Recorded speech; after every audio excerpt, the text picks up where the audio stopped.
long time coming. They ain't cuffing my cloth, they tugging it. Putting up numbers, 99 problems, and I still kept it 100. Yeah, it's been a long time coming. They ain't cuffing my cloth, they tugging it.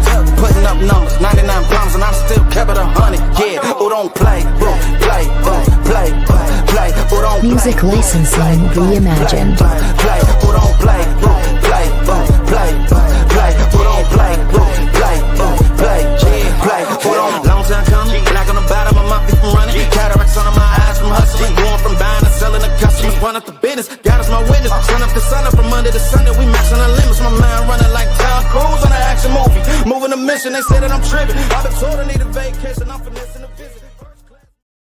Ooh, what is up, everybody? Welcome to DFS by the Numbers, and welcome to Stat Diggers for UFC Vegas 104. We have Marvin Vettori going against Roman Dolidze 2, and I'm looking forward to it, Weezy. I always look forward to these shows. Like when we talk about like the pay-per-views and, you know, some of these better card, the better fight nights, there's not a lot of, fun stuff, fun jokes, to talk about really. But with this card, man, I mean, this is filled with just meme after meme after meme after meme. So I feel like at the very least, maybe it's not the best card in the world. Maybe we are going to be dumpster diving a little bit. I feel like at the very least, it's going to be fun. It's going to be fun. We got 13 fights to break down, and not only will we have fun, but we'll find some spots along the way. A lot of spots actually sticking out for this dumpster fire of a card. So I'm looking forward to it. Got another late night show, 10:15 Eastern time. Not a second late. We're here. We're doing it. What is up, Uncle Weezy? Are you looking forward to UFC Vegas 104? Yeah. Hey, we had to switch our clocks forward last night, and a lot of people that are saying that we're late, you should check your clock because it's probably wrong. Stat Digger's always on time, Brady. Here we are. It is 10:15 Eastern time on the dot. Adjust your clocks accordingly, everybody. And it's time for an ass card, Brady, with a lot of ass fighters, but we are going to have fun. We are going to have fun breaking this down because how could we not have fun? Priscilla Cachoeira versus Josiane Nunez. You kidding me? We get to break that fight down this week with a new Priscilla Cachoeira hype video in the mix, ladies and gentlemen. Some other surprises that are coming your way in relation to that fight. It's Kurt Holobaugh fight week. It's AJ Cunningham fight week. Oh, God. Yes, it is Josias Musasa fight week, and Josias Musasa, coming out of Central Africa, is a minus 650 favorite in this, the year of our Lord, 2025. The parlay boys are not discouraged, Brady. Their underdogs are cashing left and right in 2025, and the parlay boys are not discouraged. Luciano minus 255.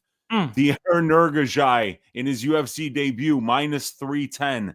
Kevin Vallejos in his UFC debut minus 600. Damon Blackshear is a minus 500 favorite over a fighter with a pulse. Su Young Yu. Me? No, the Royal You. Su Young, the Royal You, is minus 700, as if he was royalty.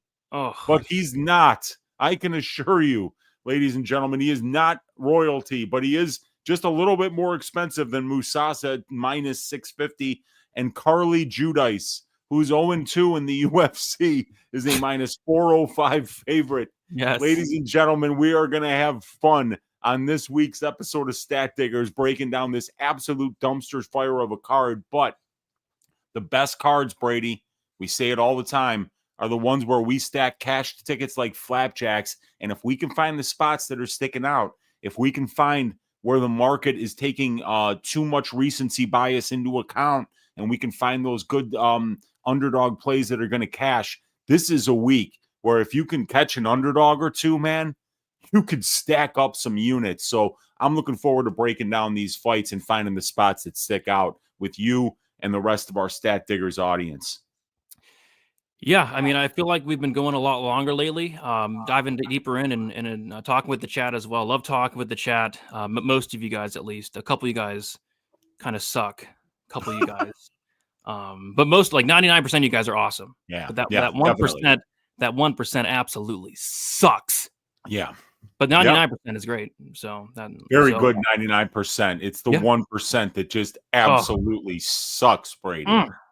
100%. So a couple things, Wheezy. Uh, One, have they arrested Kerry Hatley yet? No, still out there. As far as I know, the jails are not full of Kerry Hatley. In whatever county they would arrest him in. I'm guessing Clark County in Las Vegas, Nevada.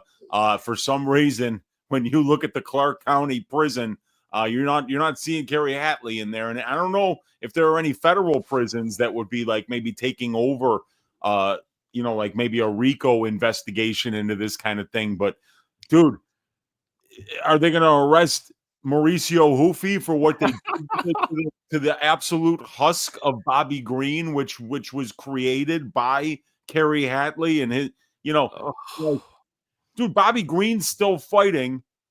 Kerry Hatley's still not in jail, and Jalen Turner retired. it's What is crazy. happening here? It's madness. That's the UFC for you. So, yeah, arrest Kerry Hadley. I will be heading to Vegas next week with a petition. I'm trying to get at least 1,000 signatures. We're going to try to get Hatley into trial, and we're going to get him arrested. We're going to put away for 5 to 10 years for attempted murder in that Green Turner fight. So, yeah, headed to Vegas next week. So, Wheezy, it was a winning night for the Stat Diggers crew. Both of us had a winning night, which is always good. Love when both of us do well. Let's do a quick recap of last night. So we will start with the on-site piping of the week. Joshua Van to pipe Ray Saruya on-site.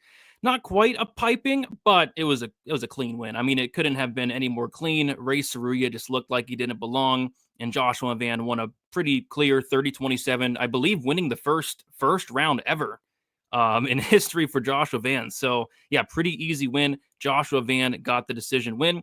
And then shout out to the Stat Diggers milking of the week. And the milking of the week was Carlos Leal to go out there and milk Alex Morono. And like, it couldn't have played out any better, right? Like, he went out there and he literally milked him. He milked him, he drained him, and he eventually knocked him out at the end of the first round. So the first ever Stat Diggers milking of the week comes through in amazing fashion, cashing under 2.5 there, and Carlos Leal gets a wonderful knockout, his first UFC win. The Stat Diggers parlay did crash and burn. We had Joshua Van as one of the legs, and then we had the Diaz Santos under 2.5 rounds. I thought that if Diaz would have started fighting like a little bit earlier, I think that fight could have finished, but Diaz didn't really start fighting until like the 7.5 minute mark. So, but yeah, they tried to finish, and Diaz, quite frankly, almost did finish, late in that third round. But yeah, so the Stat Diggers parlay does not come through. But yeah, the milking of the week comes through, the piping of the week comes through, and Wheezy, I know you had a good night as well. So do a quick recap of UFC 313. Yeah, I piped the bookies on site last week, and it's thanks to Josh Van. Josh Van was my biggest bet of the week, Brady. I had him as Uncle Wheezy's ass shaving of the week, in addition to being the Stack Diggers on site piping of the week. That's double confidence, my friend. And when you're double confident, you bet double the size. And I had a full 5 units on Josh Van. I had 3 units bet on his money line at minus 165. I had 1 unit on his money line in a parlay along with the Mauricio Hoofy KO. And then I also had 1 unit on Van to win by KO, which did not come through. But I don't know. Did he get close, Brady, to knocking him out? Van? Yeah. Not really, but at the end of the third round, he landed a kick to the body, and Saruya said it hit his dick, and Herzog stopped the fight for a second, but they did a quick replay, and it hit his body. So technically, Van should have probably got like a third round knockout, but he called it a groin shot. Yeah. So either way, though, very happy that Josh Van went out there and 30-27 to him. And when you lay juice on a fighter, you want him to look like they were worthy of laying juice on him. And unfortunately, Armen Petrosian blew it. I had 2 units on his money line at minus 135. Man, I love that price.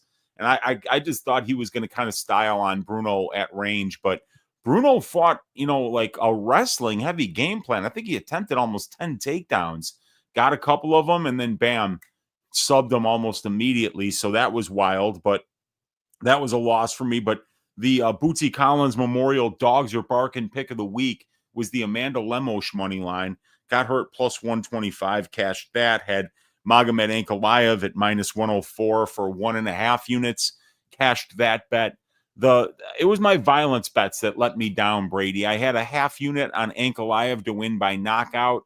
That really didn't get very close.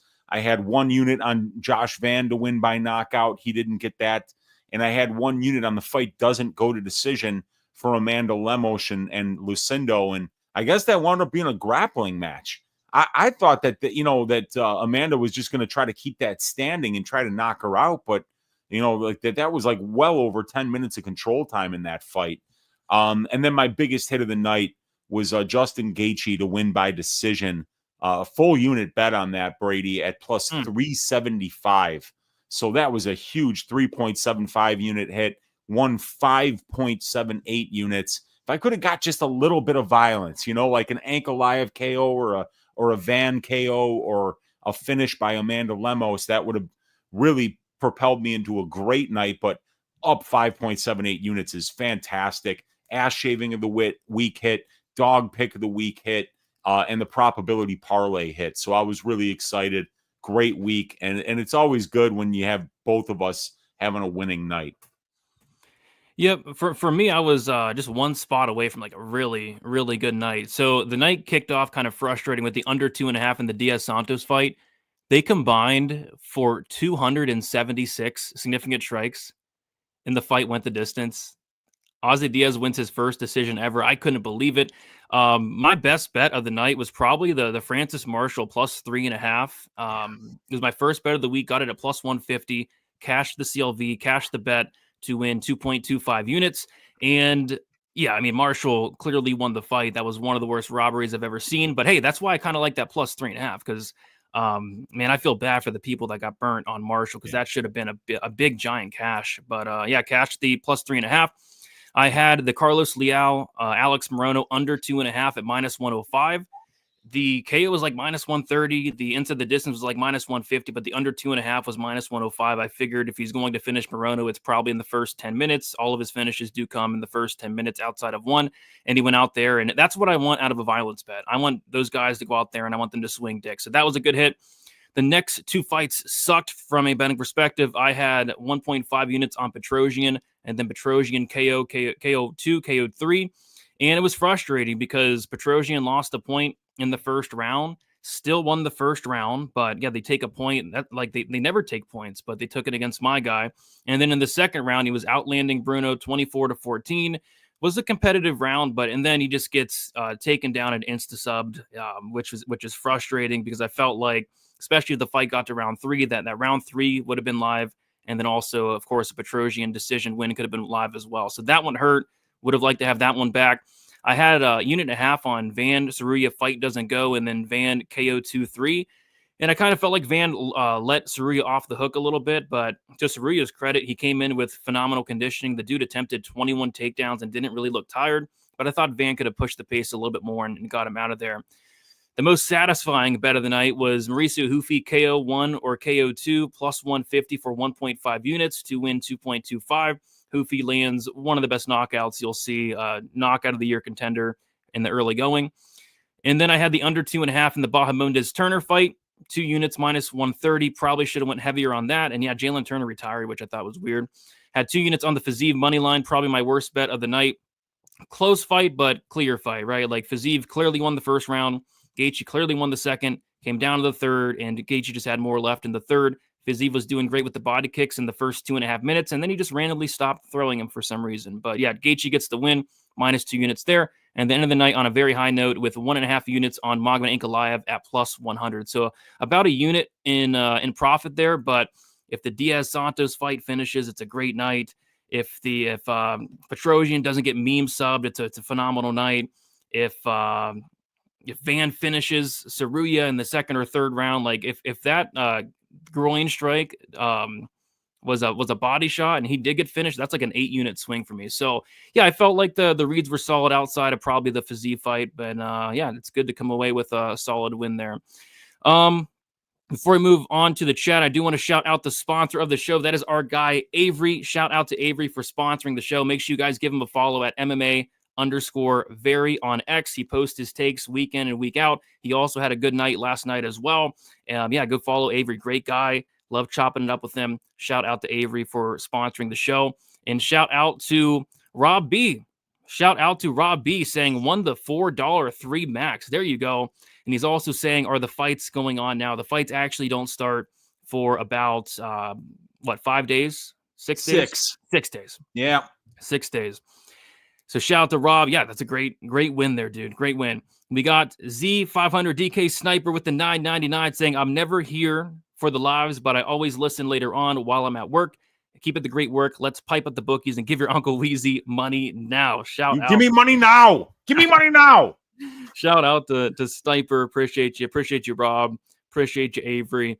But yeah, before we get into the chat, if you guys could like the video, subscribe to the channel. We go live every Sunday, 10:15 Eastern time. No earlier, no later, right on time, as always. So we'll quickly go through the chat. I see there's like 500 messages here. But we got Elijah one, first one in the building. What is up, Elijah one? Dixon saying, get some help, Dixon Cider. We got There Will Be Blood. What is up? Pipe the light. Yeah, pipe it up. Pipe it up. Just like poor Bobby Green got piped up last night. You know what? A matter of fact, can we take a moment of silence for Bobby Green after what happened last night? So if you guys will join me in a moment of silence, just a quick moment here.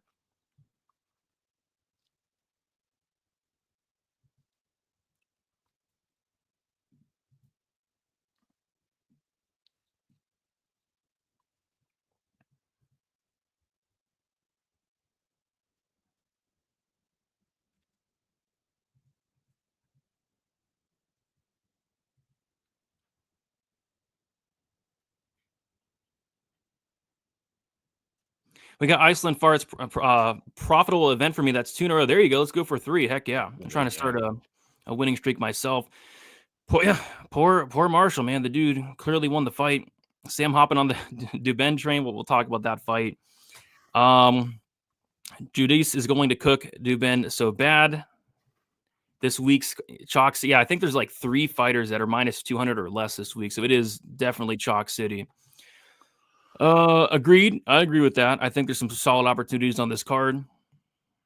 King Green is officially the UFC's top knocked out artist. Yeah, it's getting bad, man. You should probably consider maybe hanging him up in the very near future. We got Daz in the building. What is up?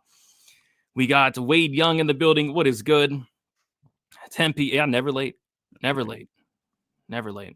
Thought I cashed out of the Francis Marshall bet, but damn, he got robbed. Yeah, it was bad. It was very bad. So brutal. Oh, we got Abdi in the building. We got Paul saying late. That's just not true. That's just not true. Daz liking the thank you. I made it myself. Went out, made it myself. Yeah, appreciate it. Glad you guys. I mean, it's better than the elevator music. Much better than elevator music. We got Abdi saying Lima and Catch a Cheater on a card together. What a time to be alive. Yeah, 2 of the biggest cheaters in the UFC on the same card. I wonder if they did that on purpose there. It's hilarious. AJ Cunningham. Yeah, AJ Cunningham fight week. And by the way, I did do a poll. Weezy. I said, who needs help? Okay. A, Bobby King Green. Yeah. B, the judges. Okay. C, they need help. Keith Peterson. Or D, Alex Morono. What do you think? I mean, like, the judges need help. That Francis Marshall decision, I mean, that poor kid, 30-27 is the right score. And then it's 29-28 on the other 2 scorecards. That is absolutely bizarre.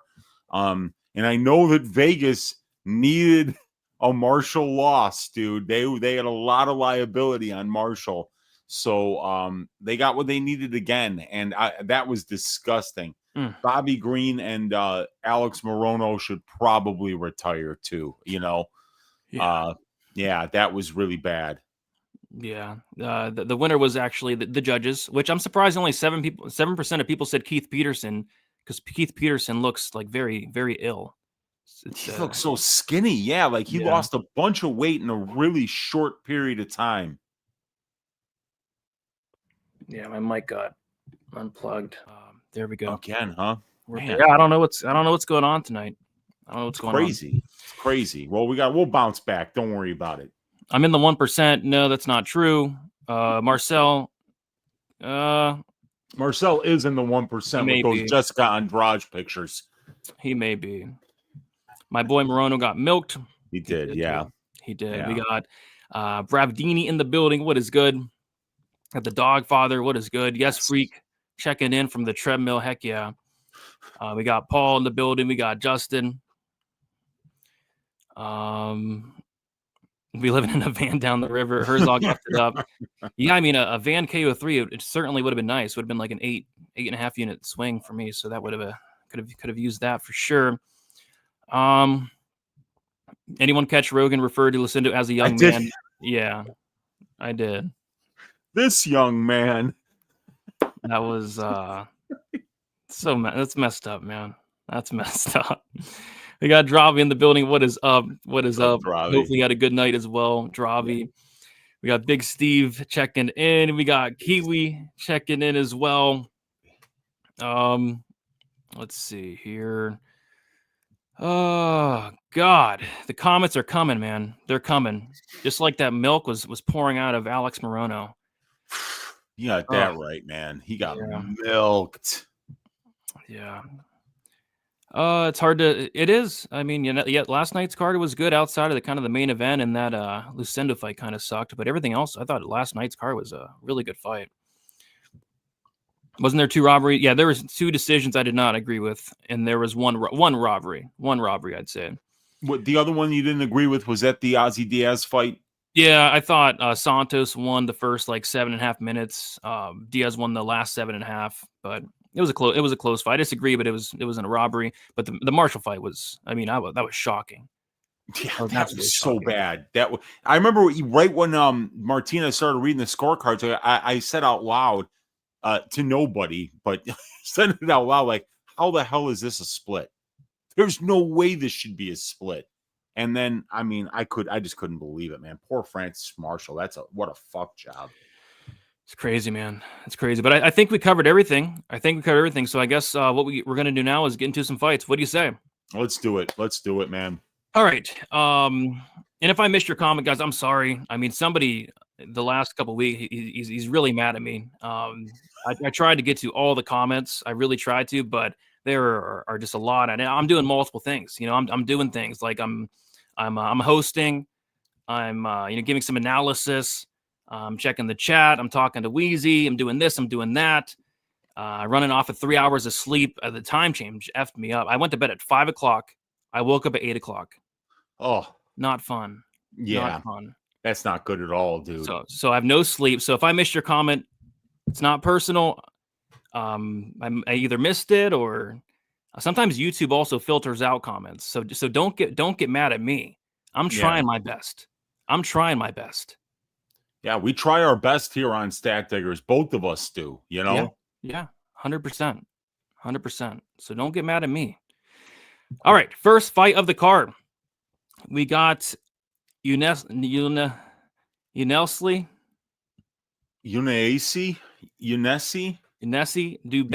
Let's just say Unessi Duben going against Carly Judice. We got Duben, 28 years old, 5'4", with a 65-inch reach. Judice. Is it Judice or Judice? I think Judice. I'm not sure though. Not a great start. Not a great start for me. I didn't practice. I usually have to practice the names, but we'll say Judice. So she is 26 years old, 5'7", with a 68-inch reach. We have Judice, who's 2 years younger, 3-inch height advantage and a 3-inch reach advantage. Duben 5-0 in her last 5 fights.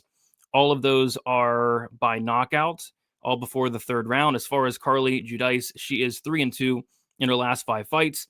Made her debut or Contender Series fight against Ernesto Carrascate, lost the fight by decision, and then she lost a decision to Gabriela Fernandez. So, yeah, I think it was the biggest upset.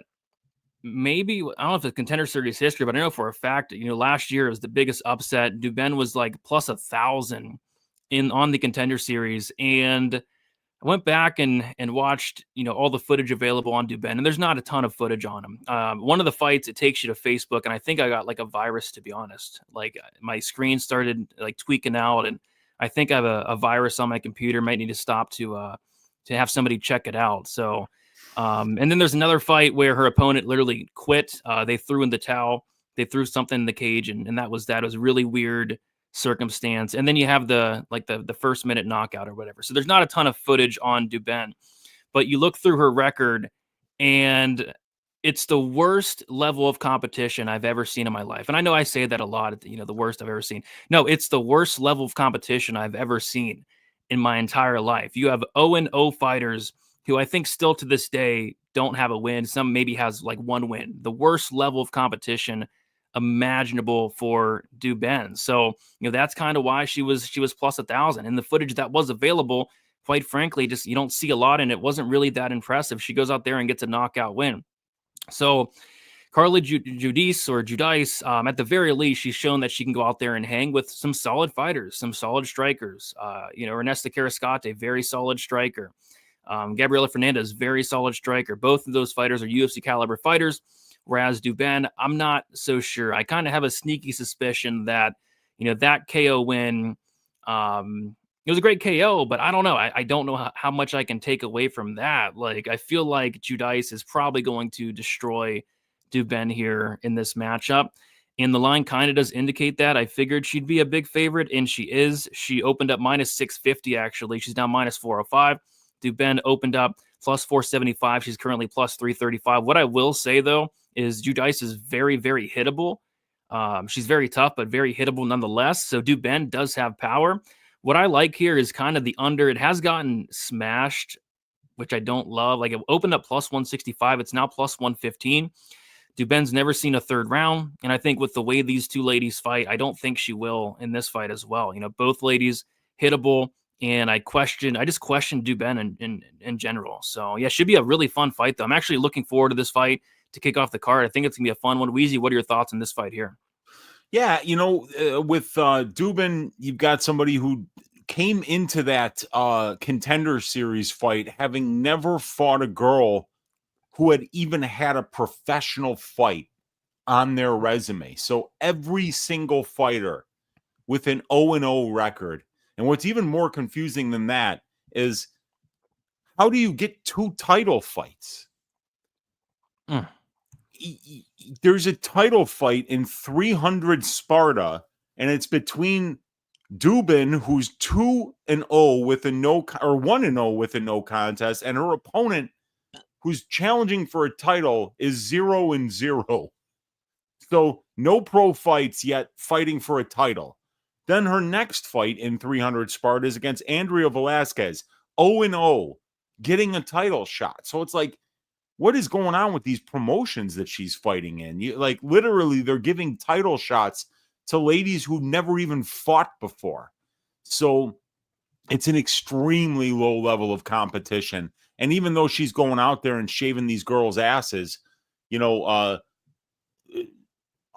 round 1, knockout round 2, knockout round 2, head kick round 1, corner stoppage round 1.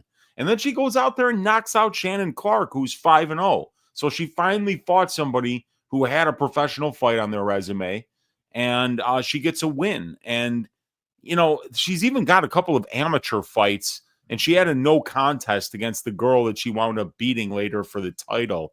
So really strange. It's just obviously a very low level of competition, while Carly came in having a 3-0 record, getting that shot against Carrascate on short notice on Dana White's Contender Series, and then fighting her to a split decision, and then fighting Gabriela Fernandez, who just beat Wang Tong to a split decision. She's just fought the much better level of competition.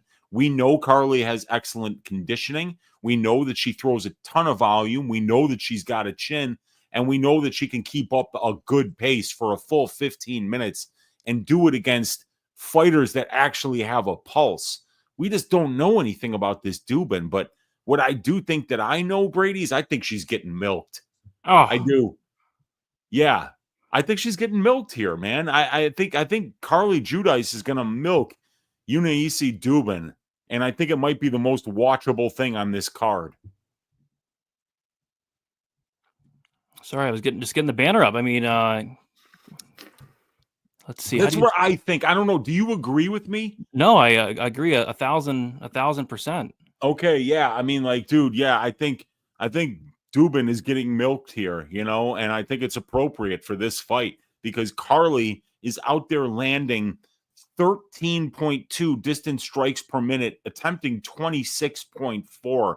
So that's just a ton of volume, and we don't really know what Dubin's conditioning is going to look like in rounds 2 and 3 against somebody that's got a pulse. We've just never seen her past a minute, against anybody that's ever fought before. So, yeah, I think that this is going to be a rough spot for Dubin, but she's had some time since her knockout to get a little bit better and start getting ready to fight at this level. And I think they gave her the right opponent because it's not like Carly's got a crazy amount of experience. She's only got 5 professional fights, but she does have 30 minutes between Dana White's Contender Series and the UFC against good opponents in Karaskacha and Fernandez. The Stat Diggers milking of the week. Carly Judice to milk Dubin. She's going to milk her. She's going to bring in her pail. She's going to get on her hands and knees, and she's going to milk Dubin. I don't know if it's going to be like I don't know if it's going to be in the first round. I think it might be like a second round milking, right? Like she kind of takes her time, tries to get all the milk out. And I think eventually the ref will step in and be like, there's nothing left. There's no milk left. We got to stop the fight. And I think the second ever Stat Diggers milking the week, Carly Judice, I'm right there with you. Yeah, I think Carly's really good, man. She's just going to put on a ton of pressure and throw a ton of volume. And she's got real heart. She got real durability, and she's got the conditioning to push that pace for the full 15 minutes. So I like this spot for her. I think she's going to make it look pretty easy. I don't agree. That's fine. We still have to find the piping of the week, right? Like, yeah, at least Judice isn't the piping of the week. So max bet Dubin 10 units. You should have max better against what's her face on the Contender Series. You would have been rich, dude. I mean, plus 1,000 on the Contender Series. I couldn't believe it. Oh boy, some of these comments I can't bring up. Okay, some of these comments I can't bring up some of these comments. Yeah. Wow, some of these comments are dirty. I know it's late, but has to be the horniest I've ever seen the chat. After dark, this is what happens. Stat Diggers Uncensored. Oh my goodness. I will not be pulling up a picture of Dubin. Will not be doing that. But all right. So the milking of the week is Carly Judice to milk Dubin. All right. I say, and by the way, have they arrested Carrie Hatley yet? Not yet, dude. Nothing that I've heard. I've got the police scanner on in the back here for Clark County, and I'm hearing nothing about Carrie Hatley being looked for here. Okay, just wanted to make sure. All right, let's move on to the next fight. Yes. Yes. Let's go. Yes. Yes. Yes. Yes. Yes. Yes. Yes. Come on. Come on. Come on. Come on. Come on. Come on. Yes. Yes. Yes. Yes. Yes. Yes. Yes. This is the fight. This is the fight. This is the fight. I'm hard right now. This is the fight. This is the fight. This is the fight. It makes you want to sing. It makes you want to dance. It makes you want to sing. Another head hangs slowly. Child is slowly taken. And the violence caused such silence. Who are we mistaken? But you see, it's not me. It's not my family. In your head, they are fighting with their tanks and their bombs and their bombs and their guns. In your head, they are crying. In your head, in your head? Zombie, zombie, zombie, hey, hey. What's in your head? In your head, zombie, zombie, zombie, ay, ay, ay, oh, oh, oh, oh, oh, oh, oh, hey, oh, yeah, yeah. We got Josiane Nunez, 31 years old, 5'2" with a 67-inch reach. We got Priscilla Cachoeira, 36 years old, 5'7" with a 65-inch reach. We got Nunez, 5 years younger. We got Cachoeira with a 5-inch height advantage and a 2-inch reach disadvantage. Josiane Nunez is 3-2 in her last 5 fights. A knockout win against Bema Lucky, a decision win against Ramona Pascual, a decision win against Zara Dos Santos, a decision loss to Chelsea Chandler and Jacqueline Cavalcanti.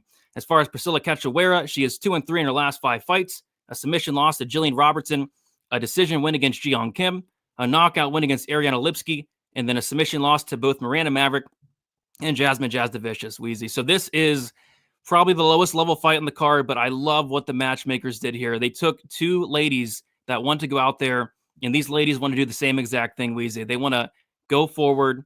They want to stand in the middle of the octagon. They want to whip out their cock, and they want to swing their dicks. And I think this fight's going to come all down to who has the bigger dick. And judging by just looking at these ladies, I think the bigger dick in this matchup is Josiane Nunez. So I'm leaning Josiane Nunez, but we'll talk about the line. It's disgusting. I will not be betting this fight, but I think this is probably my favorite fight on the card. Wheezy, what are your thoughts on this fight here?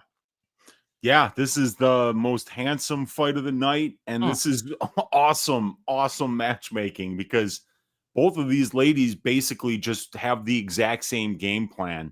Throw the power hand as hard as you can throw it and try to knock your opponent out. You're not going to really offensively grapple if you're Priscilla Cachoeira or if you're Josiane Nunez, and you win your fights by knockout. Cachoeira 7-0 to the KO. Josiane Nunez 7-0 to the KO. Both of these ladies hit extremely hard. We're seeing Priscilla finally move up from flyweight to bantamweight. She was killing herself, Brady, to make flyweight. 5'7", 65-inch reach, pretty good size for the division, but she's moving up now to bantamweight for the first time. And, maybe we'll see a better version of Priscilla, an even more durable version of Priscilla. This could be a tricky one, Brady, because, I feel like with Nunez being a finisher and Cachoeira being a finisher, that people are going to be looking for the under in this fight, but Josiane Nunez has got a head like a cannonball. And Priscilla Cachoeira, they call her Zombie Girl for a reason. She can walk through a lot of power shots. Nobody's really finishing Priscilla unless it's on the mat. So I got a feeling that this fight's going to actually go to decision, and it's going to be a crazy war. But I mean, this is legitimately a really fun fight. They put 2 of the hardest hitters, 2 of the most aggressive ladies that they have on the roster in the cage at the same time. They're both incredibly handsome.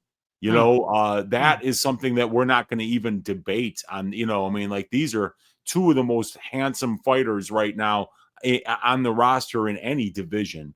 And they are both extremely powerful. They're both extremely aggressive. Both like to walk forward and pressure their opponents. So I think we're going to get a car crash here between 2 hard-hitting and durable girls with a lot of heart. So I think we're going to get a real barn burner of a fight. Yeah, man, I'm really looking forward to this one, as you guys can tell. But yeah, we got Josiane Nunez opened up -225, currently -190. Priscilla Cachoeira opened up +190, currently +165. And yeah, the total's interesting because, yeah, I'm with you. I think the under, it may look tempting, but I could also see this fight just going the distance, just being so annoying. If you bet the under in this fight, I feel like your TV's getting smashed. There's going to be a hole in your wall. I feel like something like that. So I could see it being a war that somehow goes to decision. I have no interest in betting this fight. I'm not laying -190 on Josiane Nunez. I'm not laying plus 165 on Priscilla Cachoeira. I'm not betting a total. I'm just going to sit back and enjoy this fight, because how can you not enjoy it? All right, but if you had to bet, I mean, if you had to, and now we're just saying if you had to, this is not an official pick. This is not financial advice. This is not betting advice. Are you laying that minus 190 on Nunez, or are you taking potentially the more handsome girl with more UFC experience at plus 165 in Priscilla Cachoeira? I'm not taking either. I don't have it. No, you can't make me. You can't make me bet on either one of these handsome ladies. So I'm not answering that. Fair enough. It's an easy pass for me. Yeah, if you're asking me who I'm taking there, I'm not laying minus 190 on Josie. I'm taking that plus 165 on Priscilla. I think, but Josie's got those big shoulders and that tiny ass head. It looks like she got her head shrunk at some kind of a, by like a witch doctor there in the Amazon. So she's gonna be difficult because Priscilla's just a headhunter, and Josie's got that little pea head on her that's really difficult to find. But Cachoeira not having to make that brutal cut down to 125. She looked good in her hype video, Brady. Yeah. She looked really good. And that's some great tweeting right there. I saw that on your Twitter feed. And that got me fired up, man. I saw that video and I was like, I wanted to run through the goddamn wall when I saw that. And then I'm like, oh, man. And she's fighting Joe Benavidez, who's still getting the job done here at the UFC level. So I'm fired up for this fight, Brady. I'm fired up for it. Yeah, but I don't think that people really care who wins this fight. I think what the people are wondering is who's the more handsome fighter, right?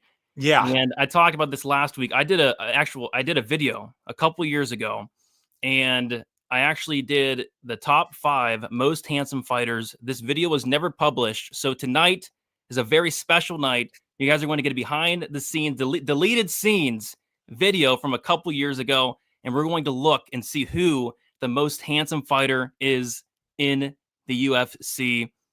And here we go. I shared that. There we go. And by the way, this was me like 80 pounds ago, so don't make fun. Don't make fun, but here we go. The most handsome UFC fighters. Here we go. Let me know what you guys think. Yeah, I say we get into it here. So, number 5, we have Drew Dober. Pretty handsome. With my picture over here, pretty handsome. He has the hair going on. He has the chin thing going on as well. So I put him at number 5. Some might argue he should be up, closer to number 1. Some might argue he shouldn't even be on the list at all. But for me personally, he's going to be number 1 or number 5 on the list here. So getting into number 4, we have Jessica Andrade. Obviously, as you can see, very handsome. She's got the hair going on, little spike. She just recently came out with an OnlyFans as well, something to mention.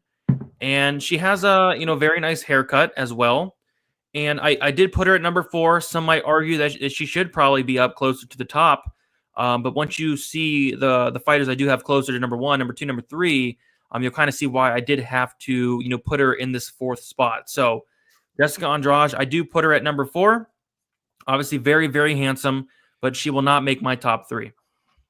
All right, so getting into number 3, we have Sarah Froda. Sarah Froda, who is, obviously very handsome. She has a very good haircut and an interesting haircut. I mean, this is something you don't see much in the UFC. This is something that's unique and something I like, and it's something that obviously looks very handsome. And then she has the tattoos going on, and so she did make my top 3. Some might argue that she should not be on the list. Some might argue that she, maybe I'm overrating her handsomeness a little bit, but I do think she's very handsome, and I do think she deserves to be on this list at number 3. So we'll get into number 2, and we have no other than Priscilla Cachoeira. Priscilla Cachoeira, who obviously has a very handsome haircut, very handsome overall, and a handsome personality. She has a haircut that you can, really set your watch to. I mean, this haircut is, something that, one of the best haircuts in the UFC. So I think she's very handsome. I think she's number 2. She almost made number 1, but once you guys see who number 1 is, you will definitely see why that fighter is number 1 on the list. But Priscilla Cachoeira, I do think she deserves to be in this number 2 spot. Obviously, extremely, extremely handsome. So now getting into number one, before we do so, if you can leave a like on this video, also subscribe to the channel, would really help out a ton. But we'll get into number one now. And if you do like this concept, if you do want to see more videos like this, just let me know and we'll get it going. So number one on the list, Verna Jandiroba, the number one pound for pound most handsome fighter in the UFC is going to be Verna Jandiroba. I mean, she has a very nice haircut, as you can tell. Very, very handsome, especially in the face as well. And, she just gives you that look. She just gives you that look. And, when she gives you that look, I mean, it's something like you've never felt before. So I do like Jandiroba. I do have her as my number one, most handsome fighter in the UFC. And, that's going to complete the list. So just to review quickly, we have Drew Dober, number 5. We have Jessica Andrade, number 4. Sarah Froda, number 3. Priscilla Cachoeira, number 2. And Verna Jandiroba, number 1. So let me know who you guys think who is the most handsome. And that's about all I got. And see you guys soon. So that picture is Sarah Froda. So yeah, so I recorded that about 2.5, maybe 3 years ago, and never published it. But there you have it. An absolute classic. Thanks for sharing with us, my man. Well, you've seen a couple of people. I got really good. I got really good feedback. Like I got 99% people liked it. One person didn't like it.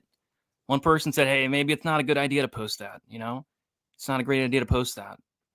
But not everybody else loved it. Everybody loved it. Yeah. So, any final thoughts on this matchup before we move on? That's hey, whoever the matchmaker was that put this one together, bravo. Because you know what, Brady, this card sucks. Oh. Let's just be real with each other. This card sucks. Oh. Why do you think we're watching top 5 most handsome videos? Why do you think we're watching Priscilla Cachoeira hype videos? Look, great showman, Brady. Great showman. They can work with whatever it is that you give them. And if you give Brady and Wheezy this 13 fight card of a dumpster fire rolling downhill, we got to make the best of it. We got to do what we can with it. And when you're the matchmaker and they tell you, hey, scrape the bottom of the barrel and find us 13 fucking fights, and we're going to throw it in the apex and we're going to walk away. You better have a fight on there like Josiane Nunez versus Priscilla Cachoeira. Otherwise the fans are going to come with pitchforks and torches for your heads. And the only thing that's saving the UFC brass from them happening to that this week is this fight. So yes. Yeah. Dude, I love this fight. This fight just took everything out of me. I didn't have much to give for the show, but I put 110% into that fight. 3 hours of sleep. 3 hours of sleep. But now I'd feel dead after that. That was just too much. That was a lot. Should we show the hype video? I mean, why not? Yeah, dude, I think we should. I mean, because if you don't already want to run through a wall because of this fight, because you're fired up, wait till you see the new Priscilla Cachoeira hype video.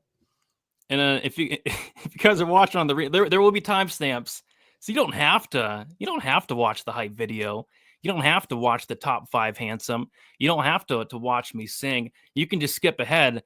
But that's kind of what we do here. That's kind of what we do here. We like to have fun. We like to cover all angles, and an angle that we do cover is hype videos. So let me get the music playing.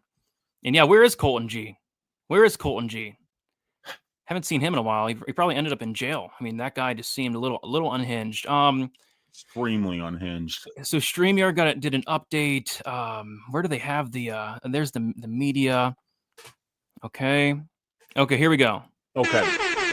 Oh, that's the wrong. Okay, can you hear that? Yeah. Yep. We got it. Go. Here we go.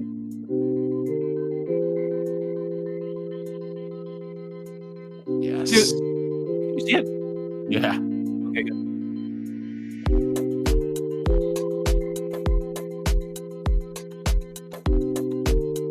Most people get out of a dope ass car in a hype video. Priscilla Cachoeira gets off a bus. You know, that's a workman-like fighter right there. Look at those. Look at that. The half midriff, the white shoes with the black pants. That's swag, ladies and gentlemen. She's coming for that little tiny pea head, Joe Benavidez.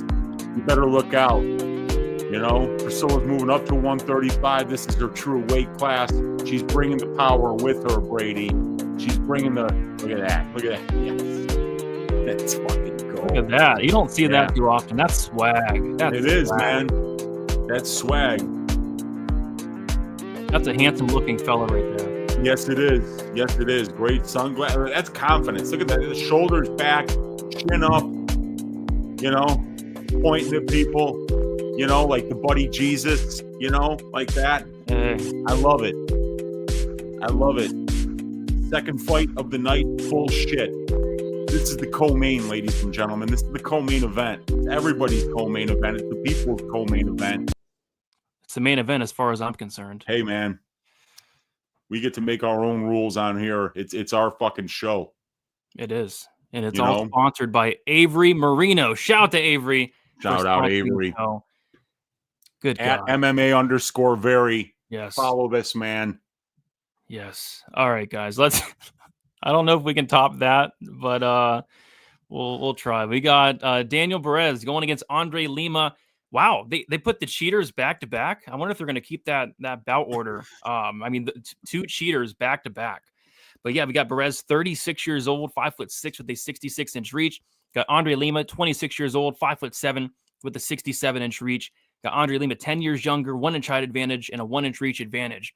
We got Daniel Perez, who is 4-1 in his last 5 fights. He made his debut.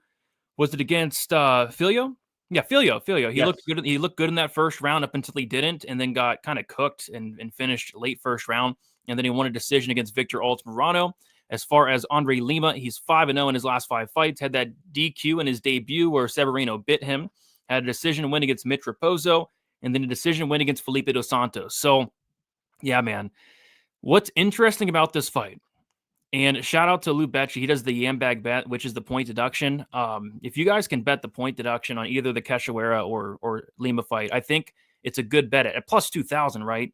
And the reason being is I think they're going to really start cracking down, Weezy, and taking points. We saw a pretty quick point deduction in the Armin Petrosyan and Bruno Ferreira fight. You know, typically they would give these guys like 3, maybe 4 warnings, but I think it was after I think it was just 1 warning.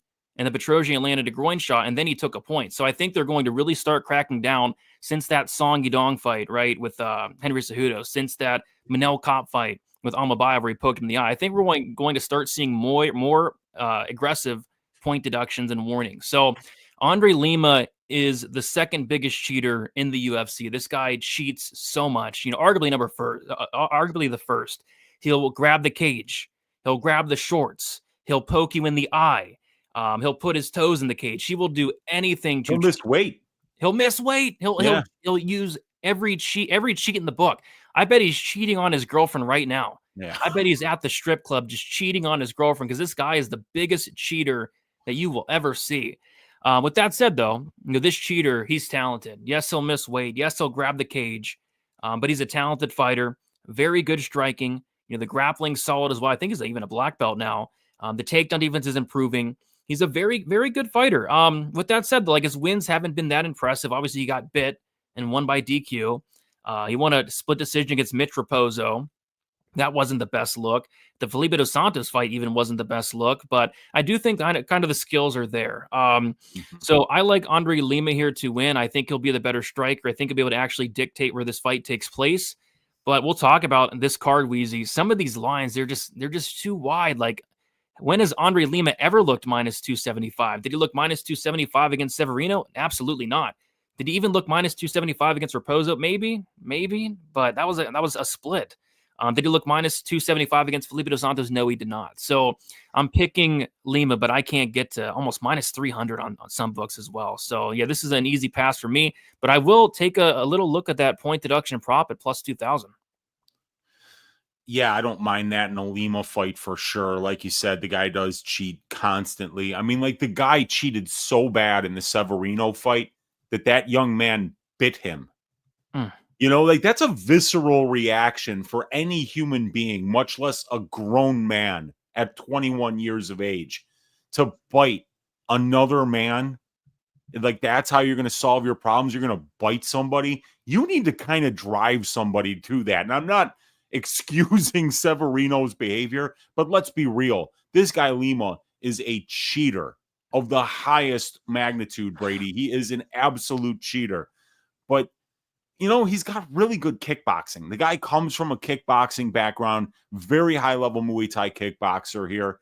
And he's facing a guy in Perez who's a good finisher, but not really known for anything but being like kind of like a power striker. He'll go out there, he'll beat up these mediocre Mexicans on the regional scene in UWC.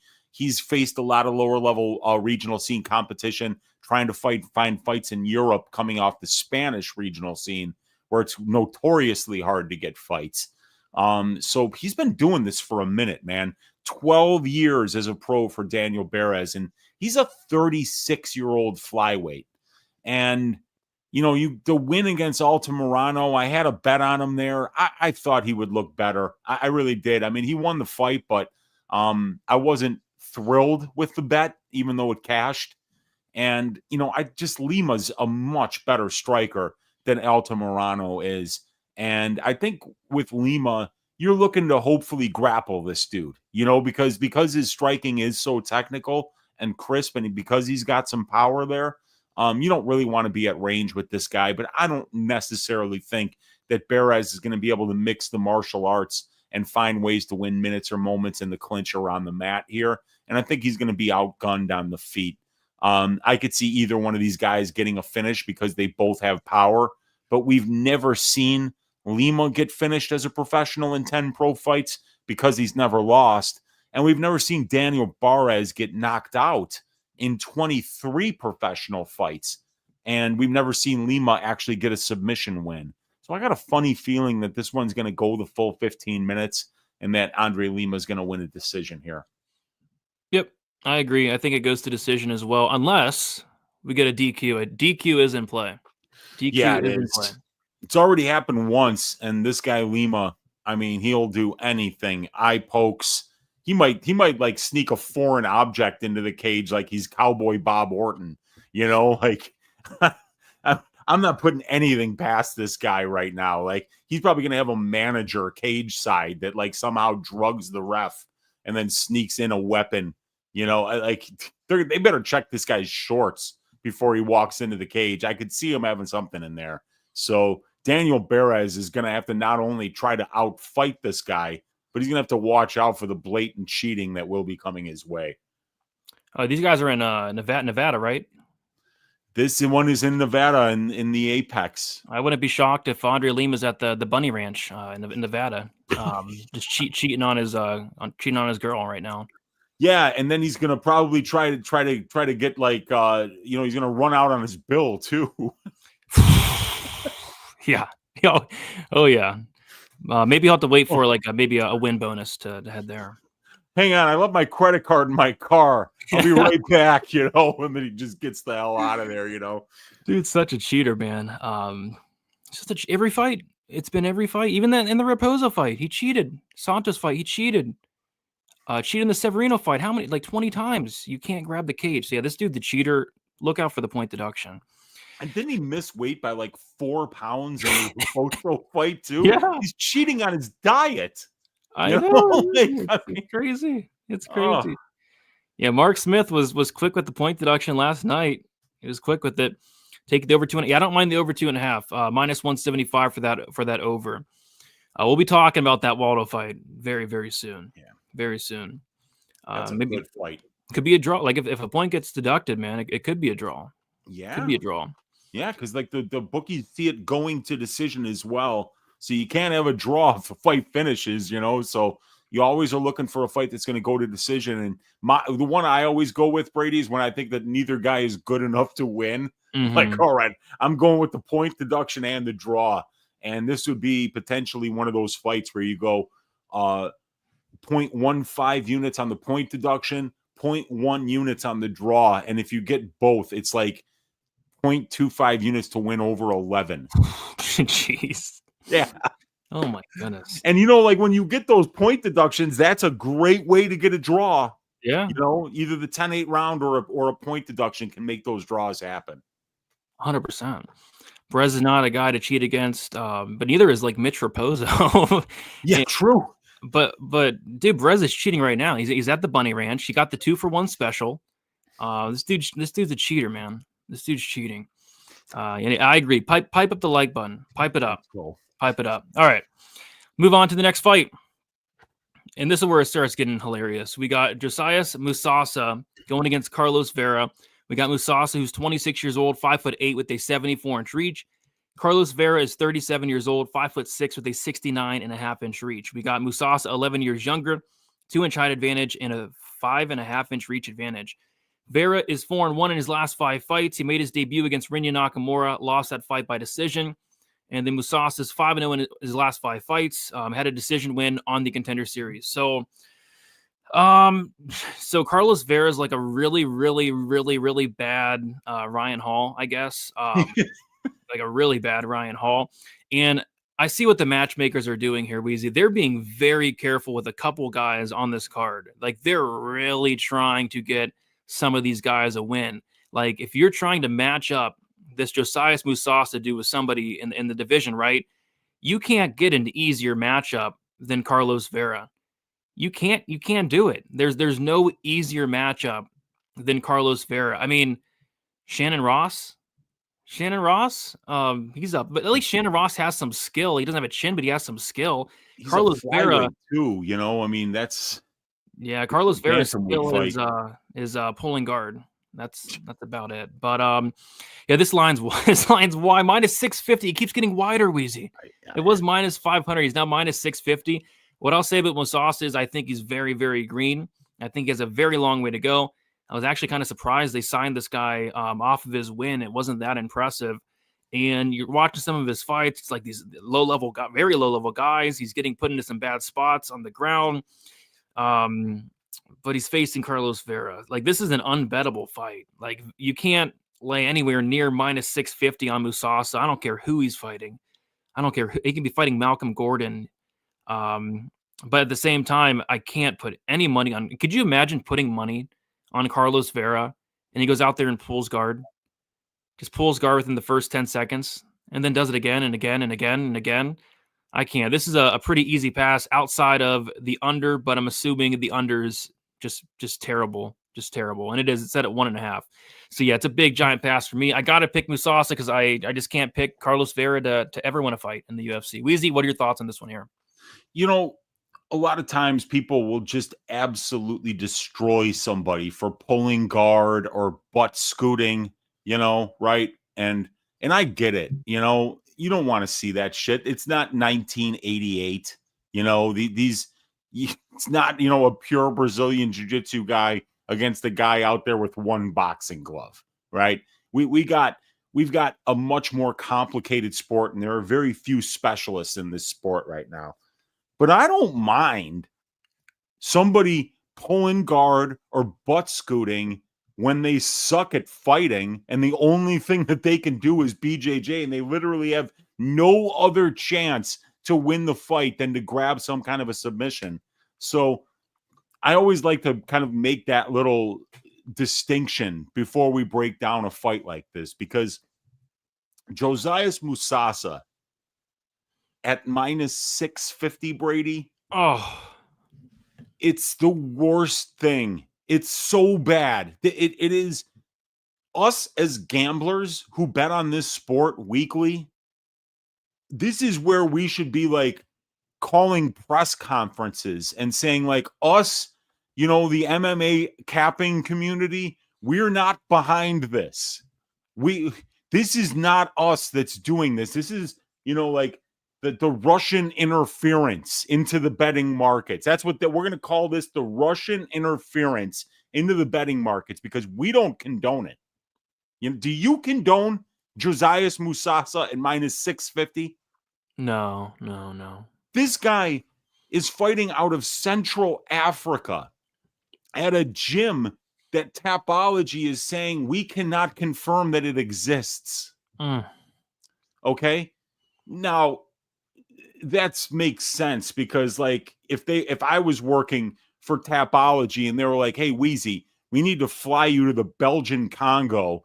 We want you to make sure that this gym exists. I'd be like, you better take their fucking word for it. Because I'm not going there. You know, I don't want to get malaria.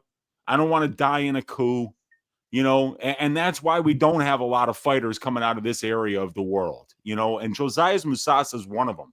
He's 26 years old. When you watch the tape on this guy, you know, he's fighting a very low level of competition and he doesn't look great against them, you know.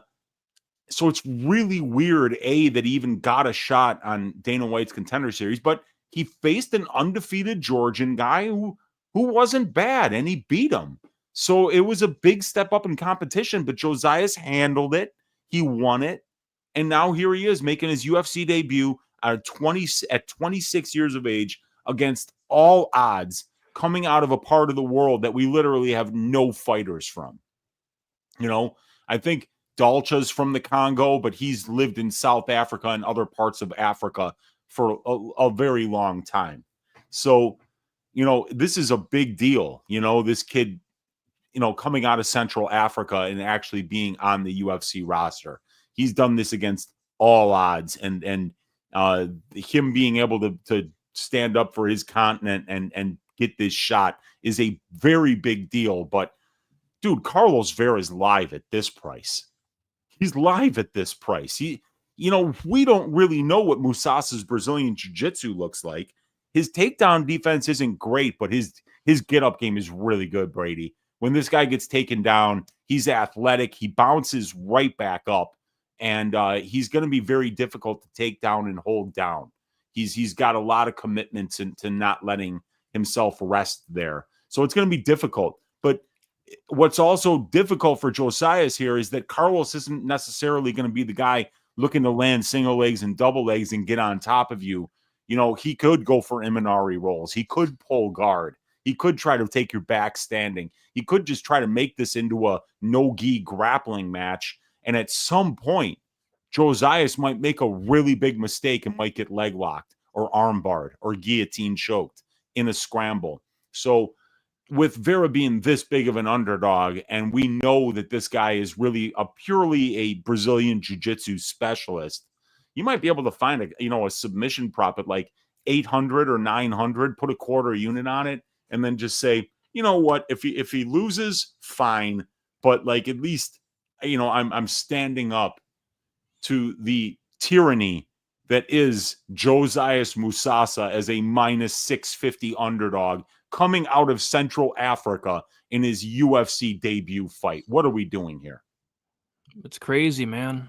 It's absolutely crazy. Absolutely crazy. But yeah, minus 650. Carlos Vera plus 475.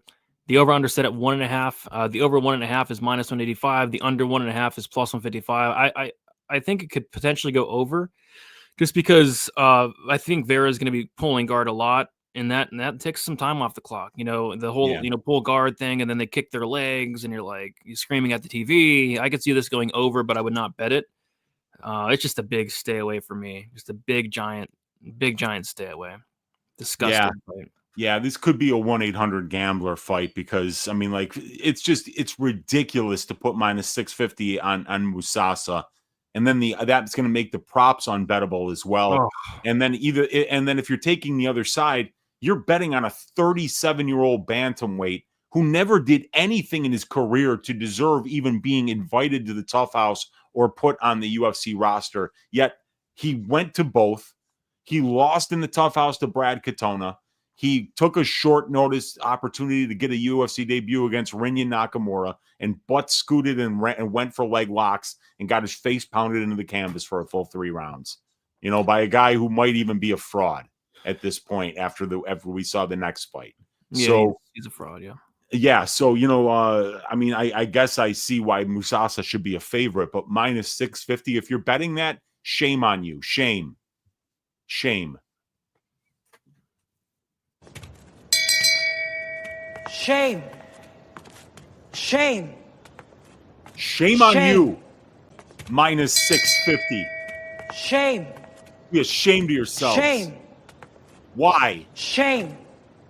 We all have to get in this pool, Shame. you know? Shame. And when you make a guy from Central Shame. Africa a minus 650 favorite, you're pissing in that Shame. pool. And the rest of us go there to Shame. relax and enjoy ourselves. Shame.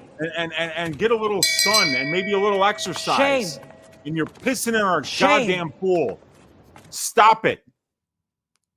Just stop it. Yeah. Yeah, man. I mean, what a fight. What a fight. You got to shout out our guy, Kiwi Brew, with the $10. He's saying, what's in your head? It's Jillian's ear, right? I think it's the eyes as well. I mean, remember that fight where she tried to gouge out Jillian Robertson's eyes? Thumb in the eye, the old thumb in the eye. And then she tapped. She had the thumb in the eye and it didn't work. And then she's like, okay, now I'm tapping. Jeez, such a cheat. Priscilla catch a cheater. If I was choking somebody out and then they tried to gouge my eye out unsuccessfully and then tapped, good luck on me letting go of that choke. Jillian's a better person than her Uncle Wheezy. I'll tell you that, because I would have not let go of that choke after that, man. I would have put that bitch to sleep. Yes. Yeah, I think the over could hit. Could be sweaty. Could be sweaty. Who are these guys? I don't know. I don't know who these guys are. Please tell me you like. We'll talk about that main event. Shout out to Roman Dolidze, by the way, fan of the show. I wonder if he's watching right now. I know he's a big fan of the show. Dolidze? Yeah. And he's headlining this card, so he's got to know what the Stat Diggers folks think of him. It's the first show of the week, Yeah, one of the very few fighters that actually watch the show. Shout out to Roman Dolidze for checking it out. Yeah. Let's see here. Yeah, I mean, you could be right, James. Joseph Musasi definitely fits the bill of somebody who might be a triple white belt and get subbed easy. On the other hand, Very is such a flake. Agreed on both points. Both points. Musasi, he's so green. He's so green. Minus 650. I don't know. Who's betting that number? If you're laying minus 650 on Musasa, let us know. We'll get you some help. We'll put you into we'll check into one of the best facilities in the United States of America, and we'll get you some help. We'll get you the help you need. If you're laying minus 650, if you're betting on this fight in general, you probably need some help. Yeah. And Moise could be on something. Toe hold could be in play. I could see something stupid happening in this fight. Toe hold. Book it. You know what it's gonna be? It's gonna be the 1993 MMA classic armbar from guard. That's how Carlos Vera is winning this fight. He's gonna go for a shitty takedown, get absolutely dumped on his back, and then lock up an armbar from guard. Watch. I like toe hold better. Toe hold.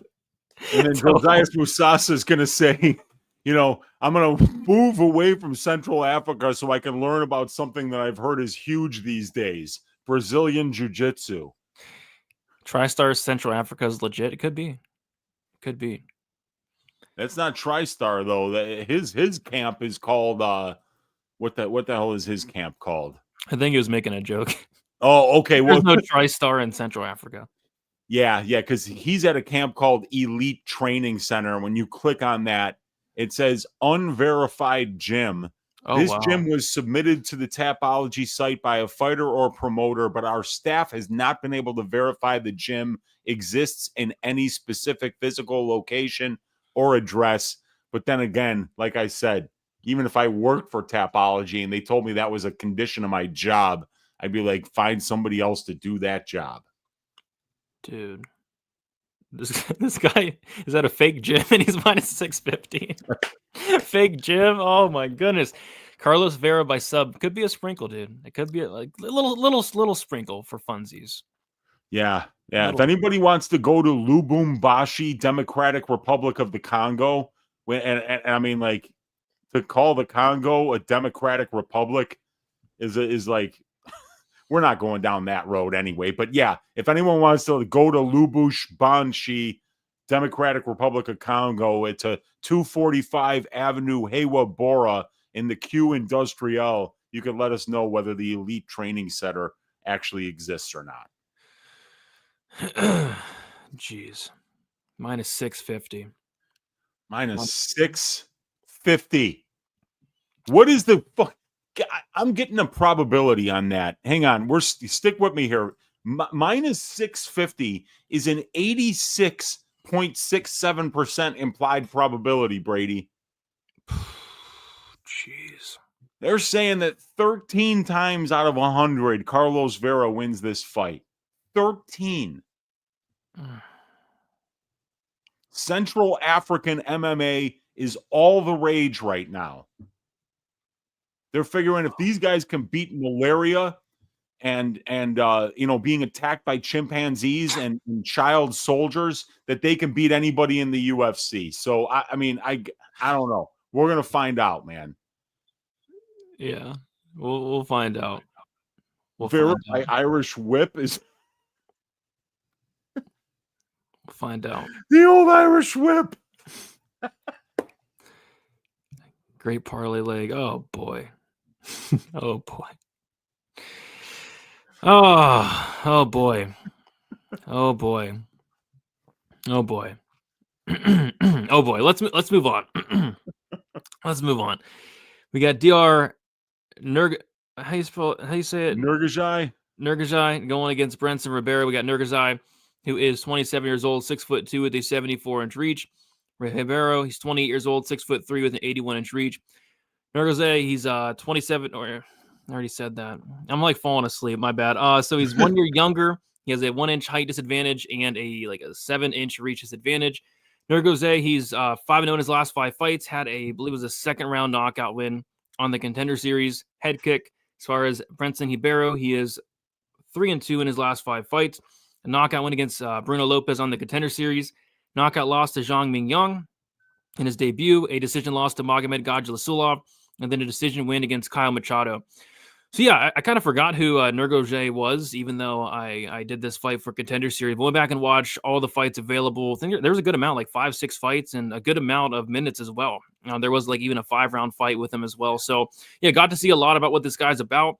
He can be a little bit low volume. I think his cardio is kind of questionable, but Ribeiro's is probably more questionable. Nurgazai can wrestle a little bit, and I think that can come into play here. And then he also has a lot of power. When he hurts his opponents, he swarms them and gets them out of there. I don't know. I'm just not sold on Ribeiro. I'm not sold on the durability. I'm not sold on the striking defense. I'm not sold on the takedown defense. Magomed Gadjalasulov was very, very overrated. He actually got cut, I think. But Magomed Gadjalasulov, he was taking him down at will. Showed a 0% takedown defense in that fight. It wouldn't shock me if Nurgazai was able to go out there and get some takedowns and potentially even finish the fight. Gadjalasulov is a guy that doesn't mind to go out there, take you down and just lay and pray. But Nurgazai has some very good ground and pound. I've seen him TKO multiple guys. So I like Nurgazai here to win the fight. But a Contender Series guy making their debut. What is this guy? Minus 300, I'm guessing. Yeah, it's minus 310. Yeah. Minus 310.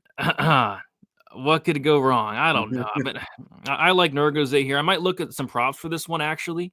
But it is a wide line to lay on somebody making their debut.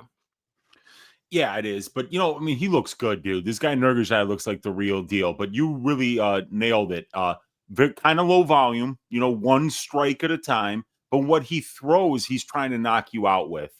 And there's some pretty good pressure on the feet. He's got heavy hands. Dude, his kicks are really good.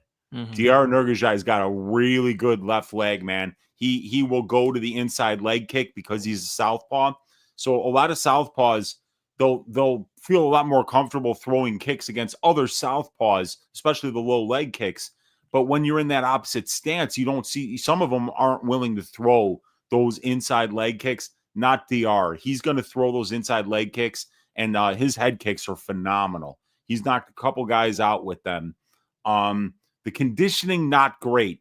But I remember in the Andreitsev fight, dude, it was 5 rounds.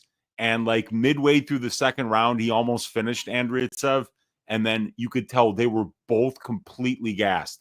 7.5 minutes into a fight that wound up going the full 25. So that one was a little bit painful to watch. But DR, when he gets on top, he tends to stay there. when he's put on bottom, he's actually got a pretty aggressive Brazilian Jiu-Jitsu game. So I enjoyed watching the tape on this guy. He's tested at a fairly high level. He's the former Eagle FC light heavyweight champion. Fought Sheswek on Dana White's Contender Series and had a pretty good performance there, finishing him with a head kick. And Hibeiro's a lot more experienced. He's going to be 1 inch taller. He's got a 7-inch reach advantage. He's got 14 more professional fights and about 70 more minutes of cage time. And he's got 3 fights at the UFC level against guys like Kyle Machado, Magomed Gajiasulov, Minyang Zhang, who took all the steroids in China. And I mean, like, that dude is just like, dude, his head is like a science experiment, dude. It's absolutely gigantic. I don't even know like how that guy gets out of bed in the morning with a head that size. But Ribeiro, so he's tested at a little bit higher of a level. His Brazilian Jiu-Jitsu game with 6 wins by submission might be a little bit better than DR's. So yeah, you got to be a little bit careful laying this kind of price on Nurgazai, but he looks like the real deal to me, Brady. He looks like he's going to get some wins in this division. I think he's pretty well rounded. I think if he can improve his conditioning, you know, I think that's the one thing that he maybe needs to do is put together a couple more combinations on the feet, let his hands go a little bit more, show that he can push a pace for a full 15 minutes. Those are the things that he needs to work on. But the power's there, the wrestling's there, the top control's there, the ground and pound is there, and he's got the ability to be able to threaten with submissions wherever the fight goes. But he can get a little sloppy from time to time. Yeah, I think Nurgazai probably wins this. And I think like if there's not a finish in the first 7.5 minutes, that it probably goes the full 15. Yeah, I like him. I just don't like the volume would be the one thing. The one knock on him, I'd say, and the volume. There could be like just minutes of inactivity with the guy. But yeah, when he lands hard. So he's actually minus 370 now. Somebody just dropped a bomb on him. Woo. Yeah, he's a good fighter, you know, but Brenson Hibeiro's, you know, gonna get in your face and he's gonna make you fight. So and the guy's got real power and he's got some pretty slick Brazilian jiu-jitsu and he's huge for the division. So yeah, this is gonna be a fun fight for sure. I'm looking forward to watching this one. Gambling on it, I don't know, man, because I'm leaning to that Nurgazai side, but that's a wide line for a debutant. Yeah, we'll see what the props are. I think he finishes Hibeiro. I went back and watched that Gajiasulov fight. In the 3rd round, Hibeiro was done. Nothing left. He was begging to be finished. He was literally begging him to finish, but Gajiasulov can't finish anybody. No, dude, yeah, I know. He'll just lay on top of you. He was looking for the door. He was looking for the door, and Gajiasulov, he wouldn't show him the door, but he was looking for it. He was looking for it. Yeah, dude, you know what? I had Gajiasulov by decision there at plus 800, so I was loving the inactivity as he just coasted his way to cashing that plus 800 for me. Yeah, he did. Not the first time I've lost my mind on show, and it won't be the last. The last time I lost my mind on show, what was it? Was it the Menes fight? Yeah, it was the Menes Flick fight. You just completely lost your mind. Yes, also lost my mind for the Loopy Hill fight, I think. Yes. Oh, yeah. Yeah, that was a rough one. Yeah. There's when you lay juice on women's MMA and it goes tits up. Oh, it's a bad feeling. Corey McKenna against Elise Reed. Oh God. How do you lose it? How do you lose that fight, Corey? How do you lose that fight? Against Elise Reed? Just take her down. Yeah, dude, that was like a Richie Kotite type coaching experience there, you know. I mean, like when Richie Kotite coached the 1-15 Jets back in the day and was just known for being one of the shittiest football coaches ever. You know, when I saw Danny Castillo coaching Corey McKenna between the 1st and 2nd round, giving her boxing advice. This guy that was a crotch sniffer for his entire UFC career is out there giving Corey McKenna in a fight that she's losing because she's not wrestling boxing advice. If you want Richie Kotite level coaching, I encourage you to go to Sacramento, California and go check out the crew over at Team Alpha Male. They all share one fucking brain cell. Terrible game plan. I think Corey got cut too. I think She got did cut. get cut. Yeah. And she's a good fighter. She's a career martial artist. Yeah, she's She's good. still very young. She had a tough loss against Amarim, but she gave away that fight against Elise Reed. She did. And I get it. I went to go bet this dude. I went to go bet him because I was expecting maybe get him at a good price. It's early in the week. Maybe get like a minus 200. And he's like minus 300. Now he's minus 370. So it's like the boat has sailed, or the ship has sailed sure on has. that one. And but we are not on it, Brady. No, but I might look at the props. Because I think this guy's ground and pound's legit, and I think Ibero has some quit in him, and I think he has some durability issues. All right, we'll move on to the next fight. It is Stephanie Luciano going against Sam Hughes. We got Luciano, 25 years old, 5'6" with a 65-inch reach. Sam Hughes, 32 years old, 5'5" with a 64-inch reach. We got Luciano, who's 7 years younger, 1-inch height advantage and a 1-inch reach advantage. Luciano is 3-1 in one draw in her last 5 fights. Had that draw against Talita Alencar on the Contender Series, then went out there and 30-27'd her in her debut. As far as Sam Hughes, she is 3-2 in her last 5 fights, a knockout win against Elise Reed, a decision loss to Pierre Rodriguez, a decision win against Jacqueline Amarim, a decision loss to Yasmin Haregi, and then a split decision win against Victoria Dudikova. And yeah, there's, like I said earlier, there's a lot of fights like this where it's like the line is probably too wide here, especially like with Sam Hughes. Sam Hughes is one of those dogs who's a dog. Like she'll fight for your money type thing. But yeah, I was really impressed with Luciano. You know, she's only 25 years old. And what I noticed is she looked like a completely different fighter. Like it looked like she leveled up between the first Alencar fight on the Contender Series to the second one. She really improved that takedown defense. She really improved that get-up game. And in that second fight, it wasn't even close. Like Alencar did not have any success the entire fight. And she even dropped Alencar in the third round with a big knee as well. I like the striking, the volume, and the cardio of Luciano. A lot of times when Sam Hughes is winning these fights, it's because fighters are slowing down. It happens all the time. Amarim slows down after the first 5 minutes, loses the fight. Dudikova is horrible and slowed down, and she loses the fight. Elise Reed slowed down. Who's that other bitch that slowed down? Estela Nunez slowed down as the fight went on. Luciano, she doesn't slow down, so I think that's kind of what makes this fight interesting here. Weezy, this should be a fun fight. What are your thoughts on this one here? Yeah, agreed. You know, I actually laid juice on Luciano last time out against Alencar. I really felt I felt like, you know, she was going to look good in that fight. And it was not just because I thought she won the first fight and, you know, that she knew what she was going to get out of Alencar. It was everything I saw before both Alencar fights. I mean, she's the former Jungle Fighty strawweight champion. She's fought for 5 rounds.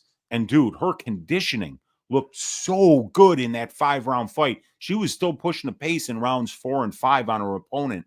So Sam Hughes is the kind of fighter who, if you don't have that well-rounded skill set and you've got a little bit of quit in you, if you haven't been working hard, if you haven't been training hard, if you didn't bring 15 minutes of cardio with you and pace with you, Sam's the kind of fighter who can exploit that. But I'm not sure where she's going to exploit it against Stephanie, because I think Stephanie might be the better striker. I think her conditioning is just as good, if not better, than Hughes. She's 7.5 years younger, too. That's going to be significant because Stephanie's striking looks really good, but maybe it looks a little bit better, Brady, than it actually is, because she's fought Talita Alencar in her last 2 fights, who's a midget and who is a pure Brazilian jiu-jitsu fighter. So we have to be prepared for the fact that Sam Hughes is a lot better striker than what we've seen Luciano take on thus far at this level, because both fights are against Alencar, the Dana White Contender Series and the debut. So there could be some value on the Hughes money line here. You know that Sam Hughes is going to fight for your money.